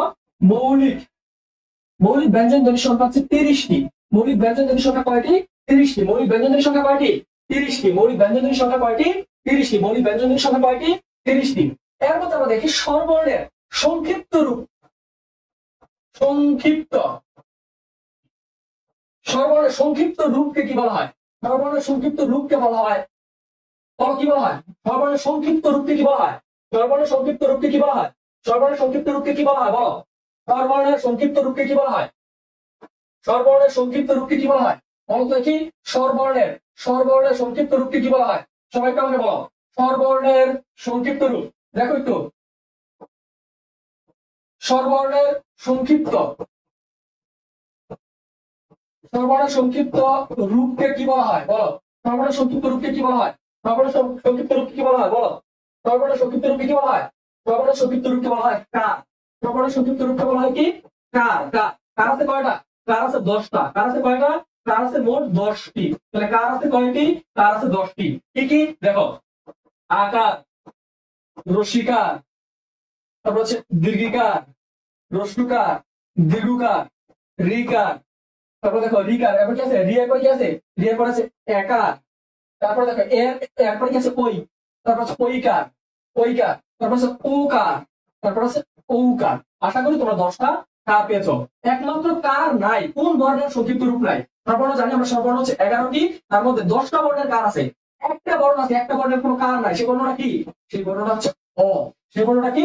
অ। এই অবর্ণের কি নাই? অবর্ণের কোনো সংক্ষিপ্ত রূপ নাই। এর জন্য এই অবর্ণটাকে বলা হয় বিলীন বর্ণ। বিলীন বর্ণ অনেকে বলা হয় নলিন বর্ণ বলা হয়। বিলীন বা নলিন বর্ণ বলা হয়।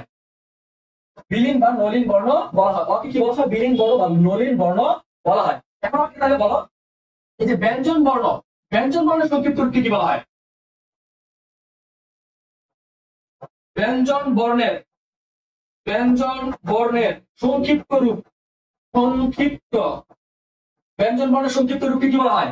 ব্যঞ্জন বর্ণের সংক্ষিপ্ত রূপকে কি বলা হয়? ব্যঞ্জন বর্ণের সংক্ষিপ্ত রূপকে কি বলা হয়? ব্যঞ্জন বর্ণের সংক্ষিপ্ত রূপকে কি বলা হয় বলো? ব্যঞ্জন বর্ণের সংক্ষিপ্ত রূপকে কি বলা হয়? ইয়াসমিন লিখেছে কার বলে? আলমগীর হোসেন লিখেছে কার বলে? এমডি তুর লিখেছে কার? আলিয়া লিখেছে কার? বাংলা সাহিত্য লিখেছে কার 10টি? রেশমি লিখেছে কার বর্ণ? বাংলা সাহিত্য লিখেছে 10টি। দেন ওকে, নীলিন বর্ণ, নীলিন বর্ণ, নীলিন বা বিলীন বর্ণ বলা হয়। ওকে ঠিক আছে, fine.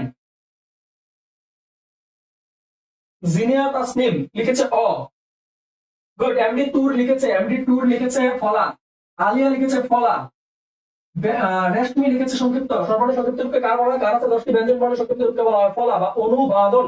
Good, very good, very good, very good. Okay fine. Yasmin লিখেছে ফলা, ইয়াসমিন লিখেছে ফলা। বাংলা সাহিত্য লিখেছে ফলা। বাংলা সাহিত্যে বাংলা বর্ণমালায় ব্যঞ্জন বর্ণ সংক্ষিপ্ত রূপকে বলা হয় ফলা বর্ণ। কি বলা হয়? ফলা। সংক্ষিপ্ত রূপকে বলা হয় কি? ফলা। ফলা আছে কয়টা? বাংলা বর্ণমালায় ফলা বর্ণ কয়টি? বাংলা বর্ণমালা ফলা বর্ণ কয়টি বলো দেখি? বাংলা বর্ণমালা ফলা বর্ণ কয়টি? বাংলা বর্ণমালা ফলা বর্ণ কয়টি? বলো বাংলা বর্ণমালা ফলা বর্ণ কয়টি? সবাই একটু কমেন্ট করো। বাংলা বর্ণমালা ফলা বর্ণ কয়টি? ফলা বর্ণ কয়টি? সবাই একটু কমেন্ট করে জানাও। ফলা আছে কয়টি? ফলা আছে কয়টি? ফলা আছে 6টি। ফলা আছে কয়টি? 6টি। মনে রাখবা কিভাবে? মনে রাখবা কিভাবে? ফলা বর্ণ কয়টি? 6টি। মনে রাখবা কিভাবে? মনে রাখার একটা টেকনিক আছে। আমার একটা গান মনে পড়ে, আমার আছে জল, আমার আছে জল, আমার আছে জল, সেই জল যেন পদ্ম পুকুর। এরকম একটা গান আছে না? আমার আছে জল, আমার আছে জল, এরকম একটা গান আছে তো। এই গানের মধ্যে আমার আছে জল বলছে। এই জায়গায় আমরা একটু দেখি আমার কোথায় জল আছে। ওদের মনের মধ্যে জল আছে। তাহলে আমি লিখবো, টেকনিক্যাল লিখবো, মনে রবে জল। এই জল আর সেই জল, এটা হচ্ছে ব্যাকরণের জল। এর জন্য হবে মনে রবে জল। আমি লিখলাম মনে রবে জল। এই গানের টেকনিকে তুমি মনে রাখতে পারো। মতে হচ্ছে মফালা, নতে হচ্ছে নফালা, রতে হচ্ছে রফালা, বতে হচ্ছে বফালা, জতে হচ্ছে জফালা, লতে হচ্ছে লফালা। এই হচ্ছে 6টা বর্ণ। তুমি আরেকটা টেকনিকে মনে রাখতে পারো, মজার লবণ, মজার লবণ, মজার লবণ। তাহলে দেখো, মতে মফালা, জতে জফালা, রতে রফালা, লতে লফালা, বতে লফালা, নতে নফালা। এই টেকনিকের মাধ্যমে তুমি চাইলে 6টা বর্ণ মনে রাখতে পারো। লবণের জম, গুড, এইভাবে মনে রাখতে পারো। মজার লবণ, আলমগীর লিখেছে মজার লবণ। Good, very good. তোমরা যে টেকনিকে মন চায় মনে রাখতে পারো। ওকে ওকে, এ পর্যন্ত ক্লিয়ার সবাই? এ পর্যন্ত ক্লিয়ার সবাই? এ পর্যন্ত ক্লিয়ার?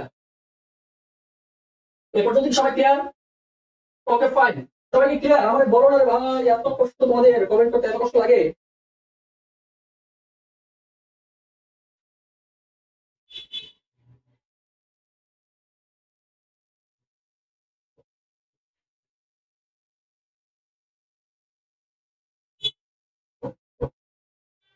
আপনি শিল্পী হলে ভালো হতো। এত সুন্দর গান কেউ গায় কি করে? তো নাউজুবিল্লাহ, আমি শিল্পী হলে ভালো, তোমরা ডিও হইতে আমার গান শুনলাম। আপনি কি শুনছো? আমি 2টা লাইন গাই একটু করে, তোমাদেরকে শোনাই, এইটুকুই। আমার গান ভালো না, আমার কণ্ঠ ভালো না। ওকে, আমরা আসি অক্ষর বিশ্লেষণে। আমরা আসি অক্ষর বিশ্লেষণে। আমাদের মধ্যে অনেক শিক্ষার্থী আছে যারা আমাদের মধ্যে অনেক শিক্ষার্থী আছে যারা অক্ষর, সরি, কি কোনটা লিখতে খুব ঝামেলা হয়। আমাদের মধ্যে অনেক শিক্ষার্থী আছে যারা ধ্বনি, বর্ণ এবং অক্ষর, এই 3টাকে একসাথে গুলাই ফেলে। আমাদের মধ্যে অনেক শিক্ষার্থী আছে কি, ধ্বনি, বর্ণ, অক্ষর একসাথে গুলাই ফেলে, 3টাকে একই রকম মনে করে, একই রকম মনে করে। ওকে ঠিক আছে। তার মধ্যে তোমরা যদি ব্যতিক্রম হয়ে থাকো, তোমরা আমাকে একটু জানাও, তোমরা আমাকে একটু জানাও, তোমরা আমাকে একটু জানাও যে কি জানাও বলো। তোমরা আমাকে একটু জানাও যে নজরুল, নজরুল, নজরুল শব্দটাতে কয়টি অক্ষর আছে? কয়টি অক্ষর আছে? নজরুল শব্দটিতে কয়টি অক্ষর আছে? সবাই একটু আমাকে ঝটপট কমেন্ট করে জানাও, নজরুল শব্দটিতে কয়টি অক্ষর আছে? সবাই একটু ঝটপট কমেন্ট করে জানাও যে নজরুল শব্দটিতে কয়টি অক্ষর আছে? নজরুল শব্দটিতে কয়টি অক্ষর আছে? নজরুল শব্দটিতে কয়টি অক্ষর আছে? সবাই কমেন্ট করবা বাচ্চারা, আমার শোনা ভাই বোনেরা, তোমরা সবাই কমেন্ট করবা নজরুল শব্দটিতে কয়টি অক্ষর আছে? নজরুল শব্দটিতে কয়টি অক্ষর আছে? সবাই কমেন্ট করবা। সবাই, সবাই মানে সবাই, সবাই কমেন্ট করবা নজরুল শব্দটিতে কয়টি অক্ষর আছে? নজরুল শব্দটিতে কয়টি অক্ষর আছে?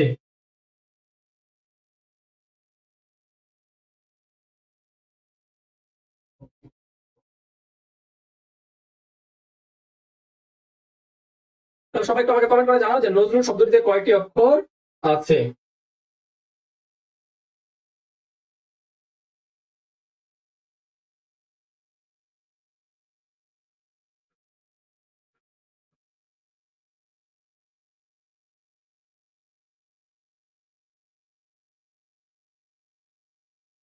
তাহলে আমরা সবাইকে কমেন্ট করে জানাও নজরুল শব্দটিতে কয়টি অক্ষর আছে। এটা বলছো দুইটি, দুইটি, চারটি, দুইটি। ওকে ফাইন, বুঝতে পারছি আমরা। আমার আমার যেটা জানার দরকার ছিল আমি জানতে পারছি। তোমরা আসলে অক্ষর এখনো সবাই জানো না, বুঝো না। আমরা আজকে অক্ষর শিখবো। আমরা আজকে কি শিখবো? অক্ষর শিখবো। এই জায়গা থেকে তোমাদের ভর্তি পরীক্ষা, নার্সিং ভর্তি পরীক্ষা, এডমিশন ভর্তি পরীক্ষা সব জায়গায় একটা প্রশ্ন অবশ্যই থাকে। এই প্রশ্নটা কি আমরা একটু দেখি যে নিঃশ্বাসের স্বল্পতম প্রয়াসে, দেখো বলছে অক্ষর কাকে বলে? নিঃশ্বাসের স্বল্পতম প্রয়াসে একেবারে যতটুকু উচ্চারণ করা যায় তাকে একটা অক্ষর বলে। তাহলে দেখি আমরা যে কিভাবে বলে, তুমি খেয়াল করো কিভাবে বলে নিঃশ্বাসের স্বল্পতম প্রয়াসে একেবারে যতটুকু উচ্চারণ করা যায় তাকে একটা অক্ষর বলে। তো আমরা দেখি কিভাবে মনে রাখা যায়। এখন কথা হচ্ছে ভাই, আমি যদি বলি, আমি এই ডেফিনেশন দিলাম এটা, নিঃশ্বাসের স্বল্পতম প্রয়াসে একেবারে যতটুকু উচ্চারণ করা যায়, কোনো জায়গায় বাধাপ্রাপ্ত না হয়, এভাবে জাস্ট বইয়ের ভাষায় যদি আমি বলি, নিঃশ্বাসের স্বল্পতম প্রয়াসে বা আয়াসে মুখের গহ্বরে কোথাও বাধাপ্রাপ্ত না হয়ে যতটুকু একেবারে উচ্চারণ করা যায় তাকে বলা হয় অক্ষর, যাকে ইংরেজিতে আমরা বলি ভাওয়েল। কি বলি? ভাওয়েল। তার অক্ষরের ইংরেজি কি? তোমরা যে ইংরেজিতে বলছো না ভাওয়েল, কি বলছো? ভাওয়েল করছো না? করছো বাল করছো না? তাহলে বাল করছো, তোমরা বাল করছো। দেখো আমরা লিখলাম যে তুমি অনেক শুনলাম, আমার ডেফিনেশন অনেক বুঝলা, বুঝা বললাম যে ঈশ্বর, বললাম ঈশ্বর কি তোমার আমার মিলন লিখতে পারতো না। তাহলে দেখো আমরা বলছি ঈশ্বর, আমরা কি বলছি? ঈশ্বর। দেখো তুমি অনেক শিখছো, অনেক আমার ডেফিনেশন শুনে অনেক শিখছো যে নিঃশ্বাসের সর্বপ্রথম প্রয়াসে একদম ফাটাই দেবো, নিঃশ্বাসের সর্বপ্রথম প্রয়াসে একেবারে যতটুকু উচ্চারণ করা যায় তাকে বলা হয় একটা অক্ষর। তাহলে আমাকে বলো ঈশ্বর শব্দে অক্ষর কয়টা আছে? বিশ্ববিদ্যালয় শব্দটিতে কয়টি অক্ষর আছে? বলো দেখি কত শিখছো। আসলে এইসব টেকনিকে কাজ হয় না। আমার কাছে একটা বিশেষ টেকনিক শিখা যাও আজকে, সারা জীবন তোমার অক্ষর মনে থাকবে। কি বললাম? সারা জীবন তোমার অক্ষর মনে থাকবে। একটা বিশেষ টেকনিক শিখো। টেকনিকটার নাম কি? টেকনিকটার নাম হচ্ছে এসএমএস টেকনিক। টেকনিকটার নাম কি? SMS technique. তোমরা এসএমএস লিখো কিভাবে বলো? যে আজ আমার মন ভালো না, তাই আমি রাশেদ স্যারের বাংলা ক্লাস করব না। তোমরা এভাবে বাংলা শেখো না?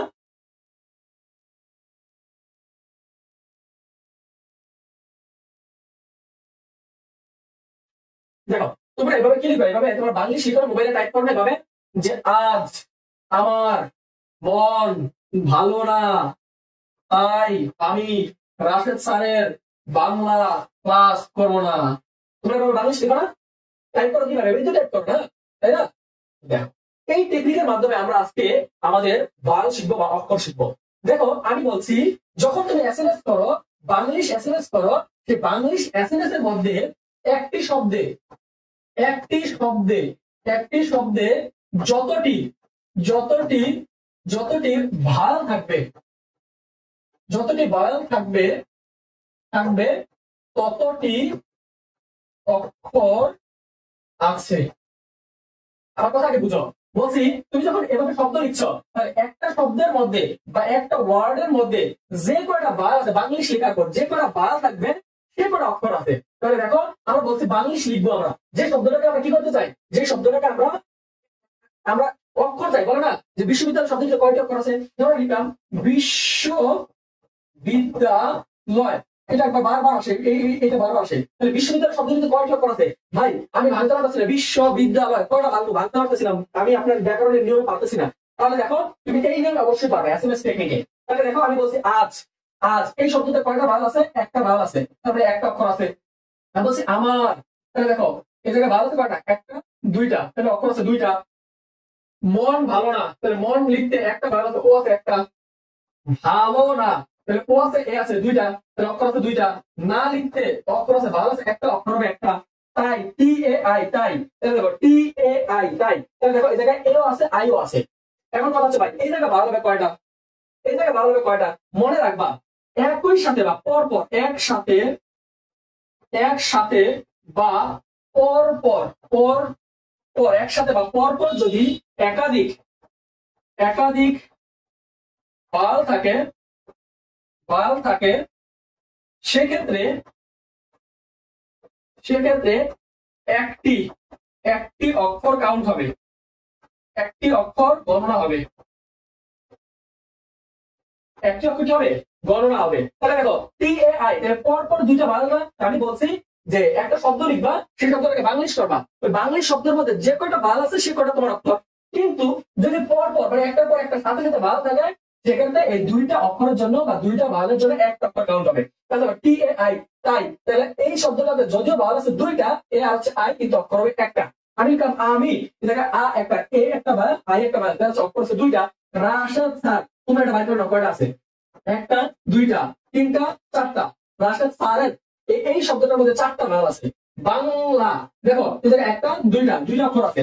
ক্লাস এই জায়গায় বাল আছে একটা, অক্ষর আছে একটা। পর্ব শব্দের মধ্যে অক্ষর বাল আছে দুইটা, দুইটা আছে, অক্ষর আছে দুইটা। না শব্দের মধ্যে বাল আছে একটা, অক্ষর আছে একটা। এখন আসি এই যে জাস্ট প্র্যাকটিক্যালি আমি তোমাকে বুঝাইলাম। এখন আসি আমি বলছি ঈশ্বর শব্দে বাল আছে কয়টা, পরীক্ষা আসছে ঈশ্বর, আমি এটাকে বাংলিশ করবো আই ডাবল এস ইস। এখন দেখো ঈশ্বর, ঈশ্বর, I double S H O R সর, ঈশ্বর বানানটা হচ্ছে বাংলিশ করলে এভাবে হয়। ওকে তাহলে দেখো আই একটা বায়াল, ও একটা বায়াল, বায়াল আছে কয়টা, দুইটি, অক্ষর হবে কয়টি, দুইটি। বিশ্ববিদ্যালয় বানানটা বাংলিশ করি BIS, বিশ, এস ও শ, বিশ্ব, BID, বিদ, DA ডা, বিদ্যা, LOY লয়, বিশ্ববিদ্যালয়। তাহলে দেখো বায়াল আছে কয়টা, একটা, দুইটা, তিনটা, চারটা, পাঁচটা। তাহলে বায়াল আছে কয়টা, পাঁচটা, অক্ষর হবে কয়টা, পাঁচটি। তাহলে বিশ্ববিদ্যালয় শব্দে অক্ষর হবে কয়টি, পাঁচটি। বিশ্ববিদ্যালয় শব্দে অক্ষর হবে কয়টি, পাঁচটি। সবাই কি বুঝছো না বুঝো নাই, এই টেকনিকে কি বুঝছো কি বুঝো নাই, সবাই তো আমাকে কমেন্ট করে জানাও। এই টেকনিকে কি সবাই বুঝছো কি বুঝো নাই, বুঝছো কি বুঝো নাই, সবাই তো আমাকে কমেন্ট করে জানাও। এই টেকনিকে সবাই কি বুঝতে পারছো? ওকে ঠিক আছে, তাহলে তোমরা লিখছো সবাই বুঝছি বুঝছি ভাইয়া, খুব দারুণ ভাবে বুঝছি, ভালোভাবে বুঝছি, বুঝতে পারছো ভাইয়া। ওকে যারা যারা কমেন্ট করছো থ্যাংক ইউ। এখন আমি দেখি তোমরা যে বুঝছো এটা কতটা বুঝছো। আমি বলো এই জায়গায় আছে বিশ্ববিদ্যালয় শব্দ অক্ষর আছে কয়টি, তোমরা জানো এটা আমি বলে দিছি। এখন আমাকে একটু বাবা কলিকাতা, এই কলিকাতা শব্দের বাল আছে কয়টি বা অক্ষর আছে কয়টি, এটা আপনি জানান। কলিকাতা শব্দের অক্ষর আছে কয়টি, যে দারুণ টেকনিক, আলহামদুলিল্লাহ বুঝতে গেছি। একটু আমাকে জানাও যে কলিকাতা শব্দটিতে অক্ষর আছে কয়টি, কলিকাতা শব্দটিতে অক্ষর আছে কয়টি।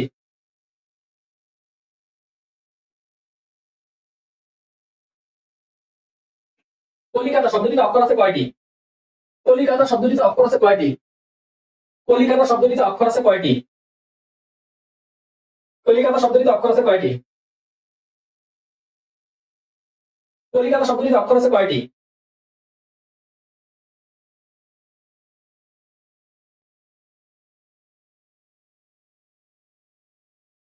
কলিকাতা শব্দটিতে অক্ষর আছে কয়টি, আমি একটু তোমাদেরকে সহজ করে দেই। দেখো বাংলিশ করে দিই, কে ও ক, এল আই লি, কলি, কে এ কা, টি এ টা, কলিকাতা। দেখো কলিকাতা আর তোমাদের পরীক্ষার সময় মনে করো কলকাতা, দেখো দুইটা কিন্তু অনেকটা দেখতে একই রকম। দেখো কলিকাতা এই শব্দটা অক্ষর কয়টা, একটা, দুইটা, তিনটা, চারটা। তার মানে বাল আছে কয়টা, দেখো তিনটা লিখছো কে, তালুকদার সাহেব আপনি তিনটা লিখছেন কোন বুঝে, এমদাদুল নোমান লিখেছে চারটি, MST মিলি, মিলি খাতুন লিখেছে চারটি, এমদাদুল লিখেছে চারটি। এই তালুকদার সাহেব আপনি তিনটা কোন হিসাবে লিখেছেন, দেখেন কলকাতা, কলকাতা শব্দটাকে আমি দেখি অনেকটা দেখতে একই রকম মনে হলো, পরীক্ষা আসছে কলিকাতা বা আমি পড়াইছি কলিকাতা, কিন্তু পরীক্ষা আসছে কলকাতা। আপনি দেখলেন দেখে বললাম ভাই পড়াইছিলাম, আমার কমেন্ট করছি, আমি পড়ছি, আমি কমেন্ট করছিলাম রাশেদ ভাইয়ের ক্লাসে, রাশেদ স্যার ক্লাসে আমি কমেন্ট করছিলাম চারটি, তার মধ্যে চারটি, ভাবার কি আছে, চিন্তা করার কি আছে ভাই, এত পণ্ডিত এসে যান না, একটু ভাইরা চিন্তা উত্তর দিয়ে দেখেন। কলিকাতা বানানটা লিখছি, কলকাতা বানানটা লিখেন KOL, কল, KAK, টা, কলকাতা। তাহলে দেখেন একটা, দুইটা, তিনটা, বাল আছে কয়টা, তিনটা, বাল আছে কয়টা, বাল আছে তিনটা।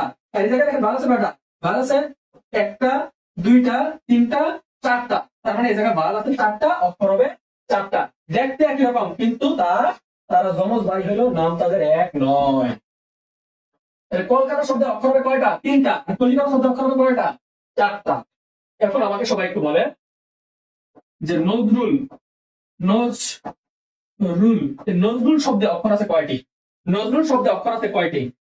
নজরুল শব্দে অক্ষর আছে কয়টি? নজরুল শব্দে অক্ষর আছে কয়টি? দেখেন এন এ জি নাজ বা এন ও জি নোজ যেমনি লিখেন, নজরুল নাজরুল যেমনি লিখেন, আপনাদের অ্যান্সার একটাই হবে, কিন্তু বাংলিশ লিখতে হবে। যেমন বই বলছে, আমি বলছি বই, বই শব্দে কয়টি অক্ষর আছে? আপনি আবার চালাকি করে বি ডাবল ওকে বুক লিখতে দেন না, হ্যাঁ তাইলে কিন্তু হবে না। আপনাকে অবশ্যই বুক লিখলেও যদি একটাই হবে, কিন্তু এরকম ইংলিশে বাংলা করা যাবে না, বাংলিশ করে লিখতে হবে। কারণ নজরুল হলে কি হবে? N O G nose R U L rule.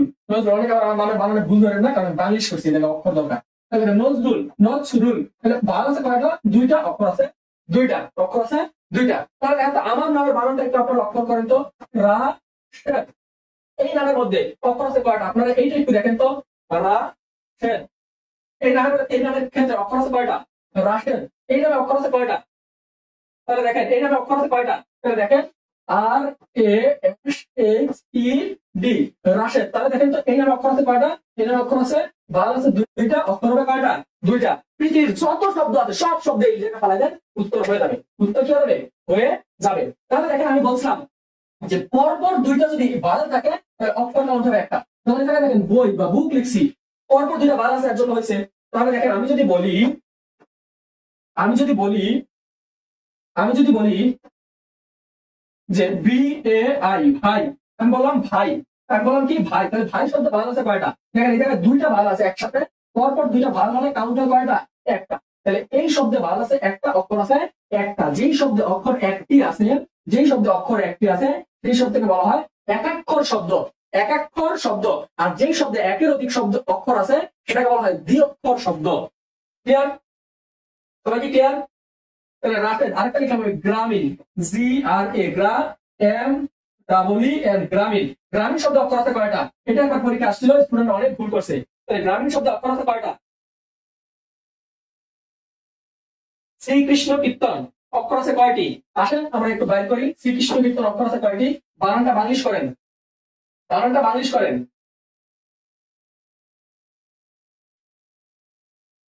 প্রথমবারের মতো আপনার ক্লাস করতেছি 5 মিনিট ক্লাস করে অক্ষর টপিকটা বুঝে গেছি, আলহামদুলিল্লাহ। Thank you Amdadul, thank you Amdadul, thank you.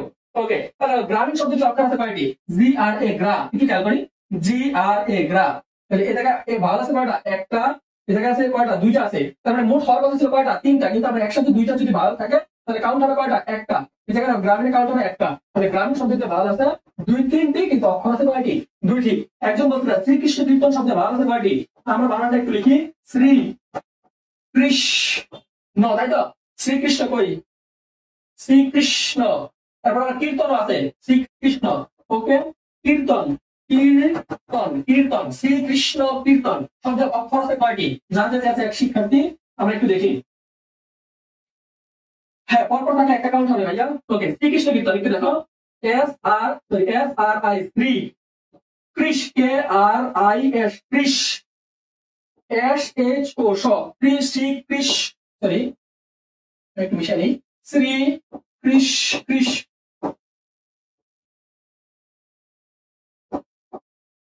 Shri কৃষ, কৃষ,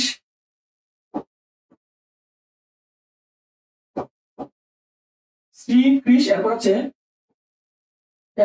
শ্রীকৃষ্ণ। এরপর হচ্ছে কীর্তন, কে আই আর, কির, টি উ এন, টন, শ্রীকৃষ্ণ কীর্তন, শ্রী কৃষ্ণ কীর্তন। দেখো এ জায়গায় ভালো আছে কয়টা? একটা, 2টা, 3টা, 4টা, 5টা। ভালো আছে 5টা, অক্ষর আছে কয়টি? অক্ষর আছে 5টি। দেখো এরকম যত কঠিন বানানি থাকতো না কেন, অক্ষর হবে কয়টা? 5টা। দেখো তোমরাই উত্তর করে বলতে পারছো 5টা, কিন্তু এর আগে যদি দিতাম, এই টেকনিক শেখানোর আগে যদি দিতাম, তোমরা যতই, আমি বলছি নিঃশ্বাসের স্বল্পতম প্রয়াসে যতটুকু শব্দাংশ একবারে উচ্চারণ করা যায় তাকে অক্ষর বলে। এই টেকনিক দিয়ে এই মানে ডেফিনেশন দিয়ে বা সংজ্ঞা দিয়ে তুমি জীবনে বের করতে পারতা না। দেখো শ্রী কৃষ্ণ কীর্তন, 1 2 3 4 5। আমি বাংলায় পড়ছি, আমি বাংলায় আজকে 6 বছর পড়াশোনা করেছি, এবং আমি বাংলা ব্যাকরণে আজ থেকে 6 বছর যাবতীয় আমি এডমিশনে ক্লাস নিচ্ছি এবং নার্সিং কোচিং গুলোতে ক্লাস নিচ্ছি। ইভেন একটা বাংলাদেশের স্বনামধন্য নার্সিং অফলাইন কোচিং এর সিনিয়র লেকচার হিসেবে আছে, এবং তোমাদের নার্সিং যে ভর্তি কোচিং এর যে প্রচলিত বাজারে যে গাইড বই আছে, এই গাইড বইতেও আমি লেখক হিসেবে আছি। তো আমার এই অভিজ্ঞতা থেকে, আমার দীর্ঘ এই জার্নি থেকে আমি বিভিন্ন টেকনিক বানায় যেগুলো তোমাদেরকে প্রচার করি, এগুলো থেকে তোমাদেরকে আশা করি বইয়ের যে সংজ্ঞা আছে বা ডেফিনেশন আছে তার থেকে তুমি খুব দ্রুত এগুলো আয়ত্ত করতে পারবে। আমি বাংলা ডিপার্টমেন্টের স্টুডেন্ট, আমি বাংলায় অনার্স করেছি, মাস্টার্স করেছি এবং বাংলায় আমি পড়াচ্ছি। ঠিক আছে, তো আমার কাছে এগুলো তোমার টেকনিক ছাড়াও আমার কাছে ইজি মনে হয়, কিন্তু তোমার কাছে ইজি মনে না হওয়াটা স্বাভাবিক, কারণ তুমি বাংলার স্টুডেন্ট না, বাংলা তুমি পড়ো না এর আগে এত ভালোভাবে।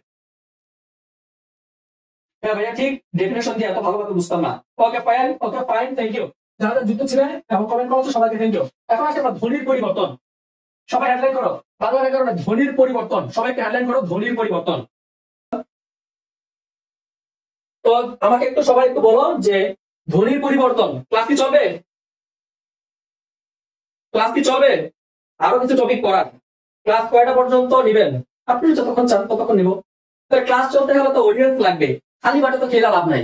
হ্যাঁ, তো আমি স্টেডিয়াম ভর্তি, গ্যালারি ভর্তি দর্শক নিয়ে, তা আমার ক্লাসে তো অডিয়েন্স হয়ে যাচ্ছে, অনেক হয়ে গেছে পড়ানো, অনেক শিখে ফেলছেন আপনারা। তাহলে কি করতে হবে? এখন ক্লাসটা একটু শেয়ার দিতে হবে, বন্ধুদেরকে একটু মেনশন করতে হবে, তাহলে ক্লাসে আবার অডিয়েন্স আসবে, তাহলে আমরা আবারও পড়তে আমরা ফিরতে পারবো। না ভাইয়া শেষ করিয়েন না, চলবে। ওকে ফাইন, চলবে, সমস্যা নেই। তাহলে সবাই ট্যাগ দেখা শেয়ার করে দাও, সবাই একটু বিভিন্ন গ্রুপ গুলোতে শেয়ার করো, বিভিন্ন কলেজের গ্রুপে শেয়ার করো, বিভিন্ন নার্সিং ভর্তি কোচিং এর গ্রুপে শেয়ার করো, অনেক ফেসবুকে গ্রুপ আছে, গ্রুপগুলোতে একটু সবাই শেয়ার করো, সবাই 2টা করে শেয়ার করো, তাহলে দেখবো অনেক শেয়ার হয়ে যাবে। সবাই একটু শেয়ার করে দাও।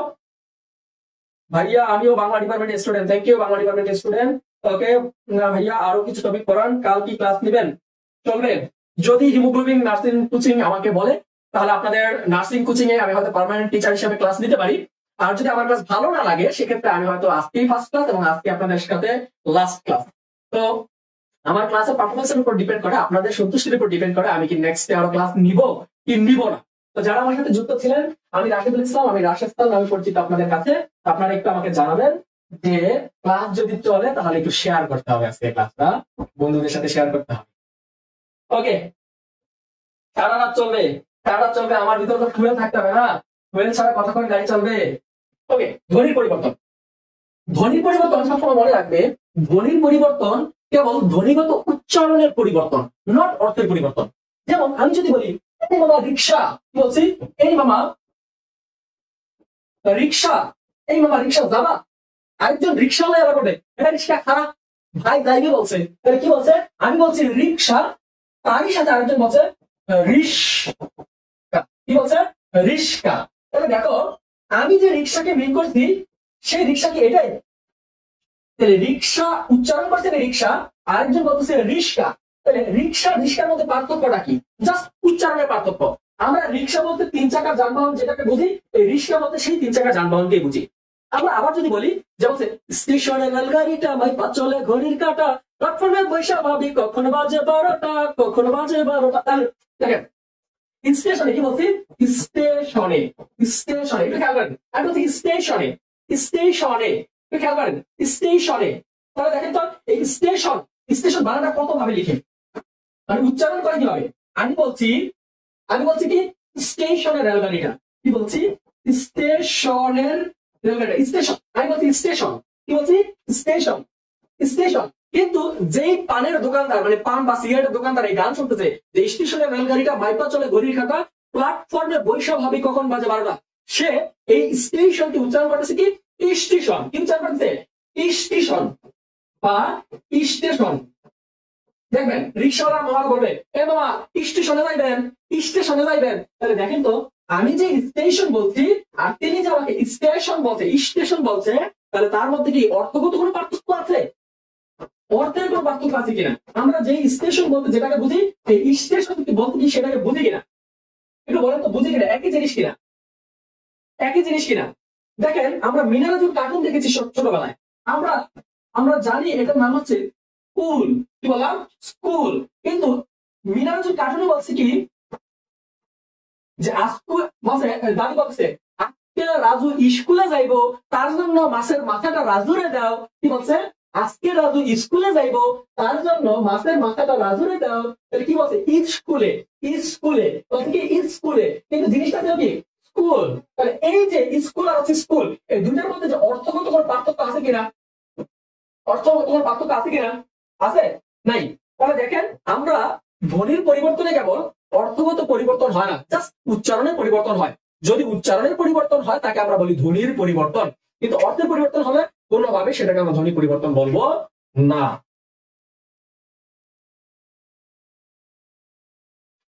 ওকে, তাহলে একটু দেখে আমরা কয়েকটা নিয়ম দেখি। থাকার তো কথা, যেহেতু এটা আমার পেজের ক্লাস না, এটা মূলত হচ্ছে হিমোগ্লোবিন গাইডলাইন ভর্তি কোচিং এর ক্লাস, তো কর্তৃপক্ষ বলতে পারবেন। তো বন্ধুদের কি একটু মেনশন করে দাও, সবাই সবাই একটু দ্রুত মেনশন করে দাও। মেনশন করে দিলে কি, মেনশন করে দিলে ক্লাসটা আরো বেশি করে নেওয়া যাবে। অডিয়েন্স যতক্ষণ থাকবে ক্লাস ততক্ষণ চলবে, অডিয়েন্স কমে যাবে ক্লাস বন্ধ হয়। অডিয়েন্স কমে যাবে, তোমরা স্টুডেন্ট কমে যাবা, তোমাদের আগ্রহ কমে যাবে, আমারও ক্লাস বন্ধ হয়ে যাবে। Okay fine. তোমরা যদি চাও, তোমাদের সমাস টপিকটা আছে খুব কঠিন, সমাস শিখাতে আমার সময় লাগবে মাত্র 4টা লাইন লিখতে হবে, 4টা লাইনের একটা কবিতা লিখাবো। তোমার সমাস শিখতে কয় মাস লাগছে? সমাস শিখতে অনেক লাগছে না? অনেক মাস লাগছে না?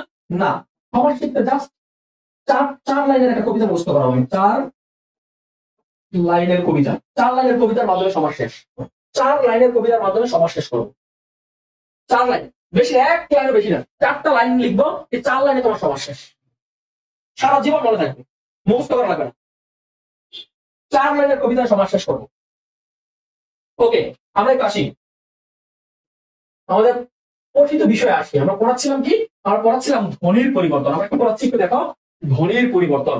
আমরা পড়াচ্ছি ধ্বনির পরিবর্তন। ধ্বনির পরিবর্তন কেবল ধ্বনিগত উচ্চারণের পরিবর্তন, অর্থের পরিবর্তন নয়। লিখে রাখতে পারো, ধ্বনি পরিবর্তন, ধ্বনি পরিবর্তন কেবল ধ্বনিগত উচ্চারণের পরিবর্তন, ইহা অর্থের পরিবর্তন নয়। ইহা কিসের পরিবর্তন নয়? অর্থের পরিবর্তন নয়। যদি অর্থের পরিবর্তন হয় তাহলে এটা ধ্বনি পরিবর্তন হবে না। ভাই সাধারণ জ্ঞানের একটা ক্লাস নিয়েন, সাধারণ জ্ঞানের ক্লাস আমি নিই না, সাধারণ জ্ঞানের ক্লাস নেন আপনাদের অর্ণব আহমেদ ফাহিম স্যার। সাধারণ জ্ঞান আমি পড়াই না, আমি বাংলা পড়াই, জাস্ট বাংলা পড়াই, বাংলা সাহিত্য এবং বাংলা ব্যাকরণ পড়াই।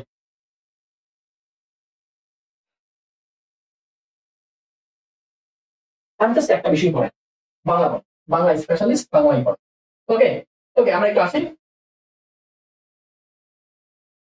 প্রথমে আমরা শিখবো স্বরাগম। কি শিখবো? সবাই একটু দেখেন, সবাই একটু হেডলাইন করবো। আমরা প্রথমে শিখবো স্বরাগম। 1 নম্বরে কি শিখবো আমরা? স্বরাগম। কি শিখবো? স্বরাগম। এখন দেখেন, এই জায়গার মধ্যে বলা আছে স্বরাগম, তাহলে স্বর আগমন, তাহলে স্বরধ্বনি। স্বরাগম মানে কি? স্বরধ্বনির আগমন। স্বরাগম মানে কি? স্বরধ্বনির আগমন। স্বরাগম মানে কি? স্বরধ্বনির আগমন। এখন স্বরধ্বনির আগমন কোন কোন জায়গা হতে পারে? স্বরধ্বনির আগমন হতে পারে 3টা জায়গায়। শব্দের শুরুতে বা যাকে আমরা বলতে পারি শব্দের আদিতে। কোথায়? আদিতে। আদি মানে হচ্ছে শুরু। শব্দের আদিতে কি বসতে পারে? স্বরধ্বনি আসতে পারে। এখন আমরা লিখতে পারি শব্দের মধ্যে। শব্দের কোথায়? শব্দের মধ্যে। শব্দের কোথায়? শব্দের মধ্যে। আরেকটা আমরা বলতে পারি শব্দের শেষে বা শব্দের অন্তে। তাহলে কি বলতে পারি? শব্দের অন্তে বা শব্দের শেষে। বা শব্দের অন্তে। তাহলে দেখো, স্বরধ্বনি কোন কোন জায়গায় আসতে পারে? স্বরধ্বনি 3টা জায়গায় আসতে পারে, শব্দের শুরুতে বা আদিতে, শব্দের মধ্যে, অথবা শব্দের শেষে বা অন্তে। মনে রাখবা, শব্দের আদিতে যদি স্বর আসে বা শব্দের শুরুতে যদি স্বর আসে তাকে বলা হয় আদি স্বরাগম। তাকে কি বলা হয়? আদি স্বরাগম। তাকে কি বলা হয়? আদি স্বরাগম। 2 নম্বরে লিখবা শব্দের মাঝে যদি স্বরের আগমন ঘটে তাহলে সেটাকে বলা হয় মধ্য। এটাকে কি বলা হয়? মধ্য স্বরাগম। তাকে কি বলা হয়? মধ্য স্বরাগম। শব্দের শেষে, শব্দের কথা বললাম, শব্দের শেষে যদি স্বরাগম আসে তাকে বলা হয় অন্ত স্বরাগম। তাকে কি বলা হয়? অন্ত স্বরাগম। তাহলে স্বরাগম কয় প্রকার? স্বরাগম হচ্ছে 3 প্রকার। স্বরাগম কয় প্রকার?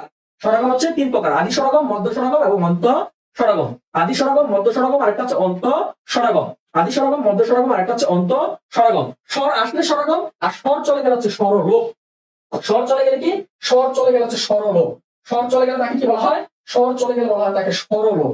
তাহলে দেখো আদিতে স্বর আসলে হচ্ছে স্বরাগম, আর স্বর চলে গেলে সেটাকে বলা হয়, স্বর চলে গেলে বা স্বরধ্বনি যদি চলে যায় তাকে বলা হয় স্বরলোপ। তাকে কি বলা হয়?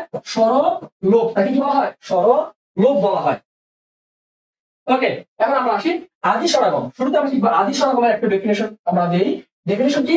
শব্দের শুরুতে যদি নতুন কোন স্বরধ্বনির আগমন ঘটে, নতুন, একটু খেয়াল রাখবা, শব্দের শুরুতে যদি নতুন কোন স্বরধ্বনির আগমন ঘটে তাকে বলা হয় আদি স্বরাগম। শব্দের শুরুতে যদি নতুন করে স্বরধ্বনির আগমন ঘটে তাকে বলা হয় আদি স্বরাগম। আদি স্বরাগম আমরা একটা এক্সাম্পল দেই। তোমরা একটু আগে দেখছিলে, আমরা বলছিলাম কি ছিল? স্কুল। এই ধ্বনিটার আগে নতুন করে একটা, দেখো আমি কি আনি, নতুন করে আমি আনলাম রস্বই, লিখলাম কি স্কুল। তাহলে দেখো এটা, দেখো আমরা বলছিলাম শব্দের শুরুতে বা শব্দের আদিতে নতুন করে স্বরধ্বনির আগমন ঘটলে, নতুন কোন স্বরধ্বনির আগমন ঘটলে, বারবার শোনো, নতুন নতুন নতুন নতুন কোন স্বরধ্বনির আগমন ঘটলে তাকে বলা হয় আদি স্বরাগম। তাকে কি বলা হয়? আদি স্বরাগম। এরকম আরো এক্সাম্পল আমরা দিতে পারি। আমরা বলি এটা কি স্ত্রী, কিন্তু আমরা বাড়িতে বলি হে তোমার স্ত্রীরা বলো এক গ্লাস জল দিতে। কাকে? স্ত্রীকে। ছিল কি স্ত্রী হয়ে গেছে স্ত্রী, ছিল কি স্ত্রী হয়ে গেছে স্ত্রী। আরেকটা কথা আমরা শুনতে পাই বাংলা সিনেমায়, বলছে চৌধুরী সাহেব ভালো, বলছে চৌধুরী সাহেব কি যেন বলে, যে বাংলা সিনেমার ডায়লগটা কি ছিল, যে চৌধুরী সাহেব আমি গরিব হতে পারি কিন্তু আমি ছোট লোক না, টাকা দিয়ে ভালোবাসা কিনা যায় না। তখন বলছে খামোশ, বলে খামোশ, তোর এত বড় আস্পর্ধা, বামন হয়ে চাঁদের দিকে হাত বাড়িয়েছিস। তাহলে কি বলছে? তোর কত বড় আস্পর্ধা। কি বলছে? আস্পর্ধা। খেয়াল রাখো, বলছে আস্পর্ধা। তাহলে আমাদের চৌধুরী সাহেব জানতো না এই উচ্চারণটা হচ্ছে স্পর্ধা। উচ্চারণটা কি হবে? উচ্চারণটা হবে স্পর্ধা, স্পর্ধা। কিন্তু আমরা তাকে বলছি কি আস্পর্ধা, আস্পর্ধা। চৌধুরী সাহেব কি বলছে? আস্পর্ধা, যে খামোশ, তোর এত বড় আস্পর্ধা, তুই বামন হয়ে চাঁদের দিকে হাত বাড়িয়েছিস। তাহলে দেখো তুমি স্পর্ধা হয়ে গেছে কি আস্পর্ধা। দেখো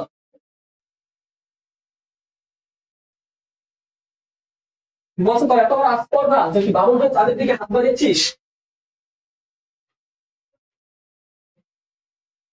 তাহলে দেখো এই যে আমি বললাম যে এই পরিবর্তন গুলাকে কি বলা হয়? এই যে নতুন করে একটা স্বর আসছে, স্বরে আ, আর বাকি সব ঠিকঠাক, শব্দের শুরুতে যদি নতুন করে স্বরধ্বনির আগমন ঘটে তাকে বলা হয় আদি স্বরাগম। শব্দের শুরুতে যদি নতুন করে স্বরধ্বনির আগমন ঘটে তাকে কি বলা হয়? আদি স্বরাগম। সবাই কি ক্লিয়ার? সবাই কি ক্লিয়ার? ওকে, সবাই ক্লিয়ার? আদি স্বরাগম ক্লিয়ার? আদি স্বরাগম শব্দের শুরু থেকে যদি স্বর আসে, নতুন স্বর, নতুন স্বরধ্বনি, নতুন স্বরধ্বনি, নতুন স্বরধ্বনি আসলে, আসলে নতুন স্বরধ্বনি আসলে বা অ্যাড হইলে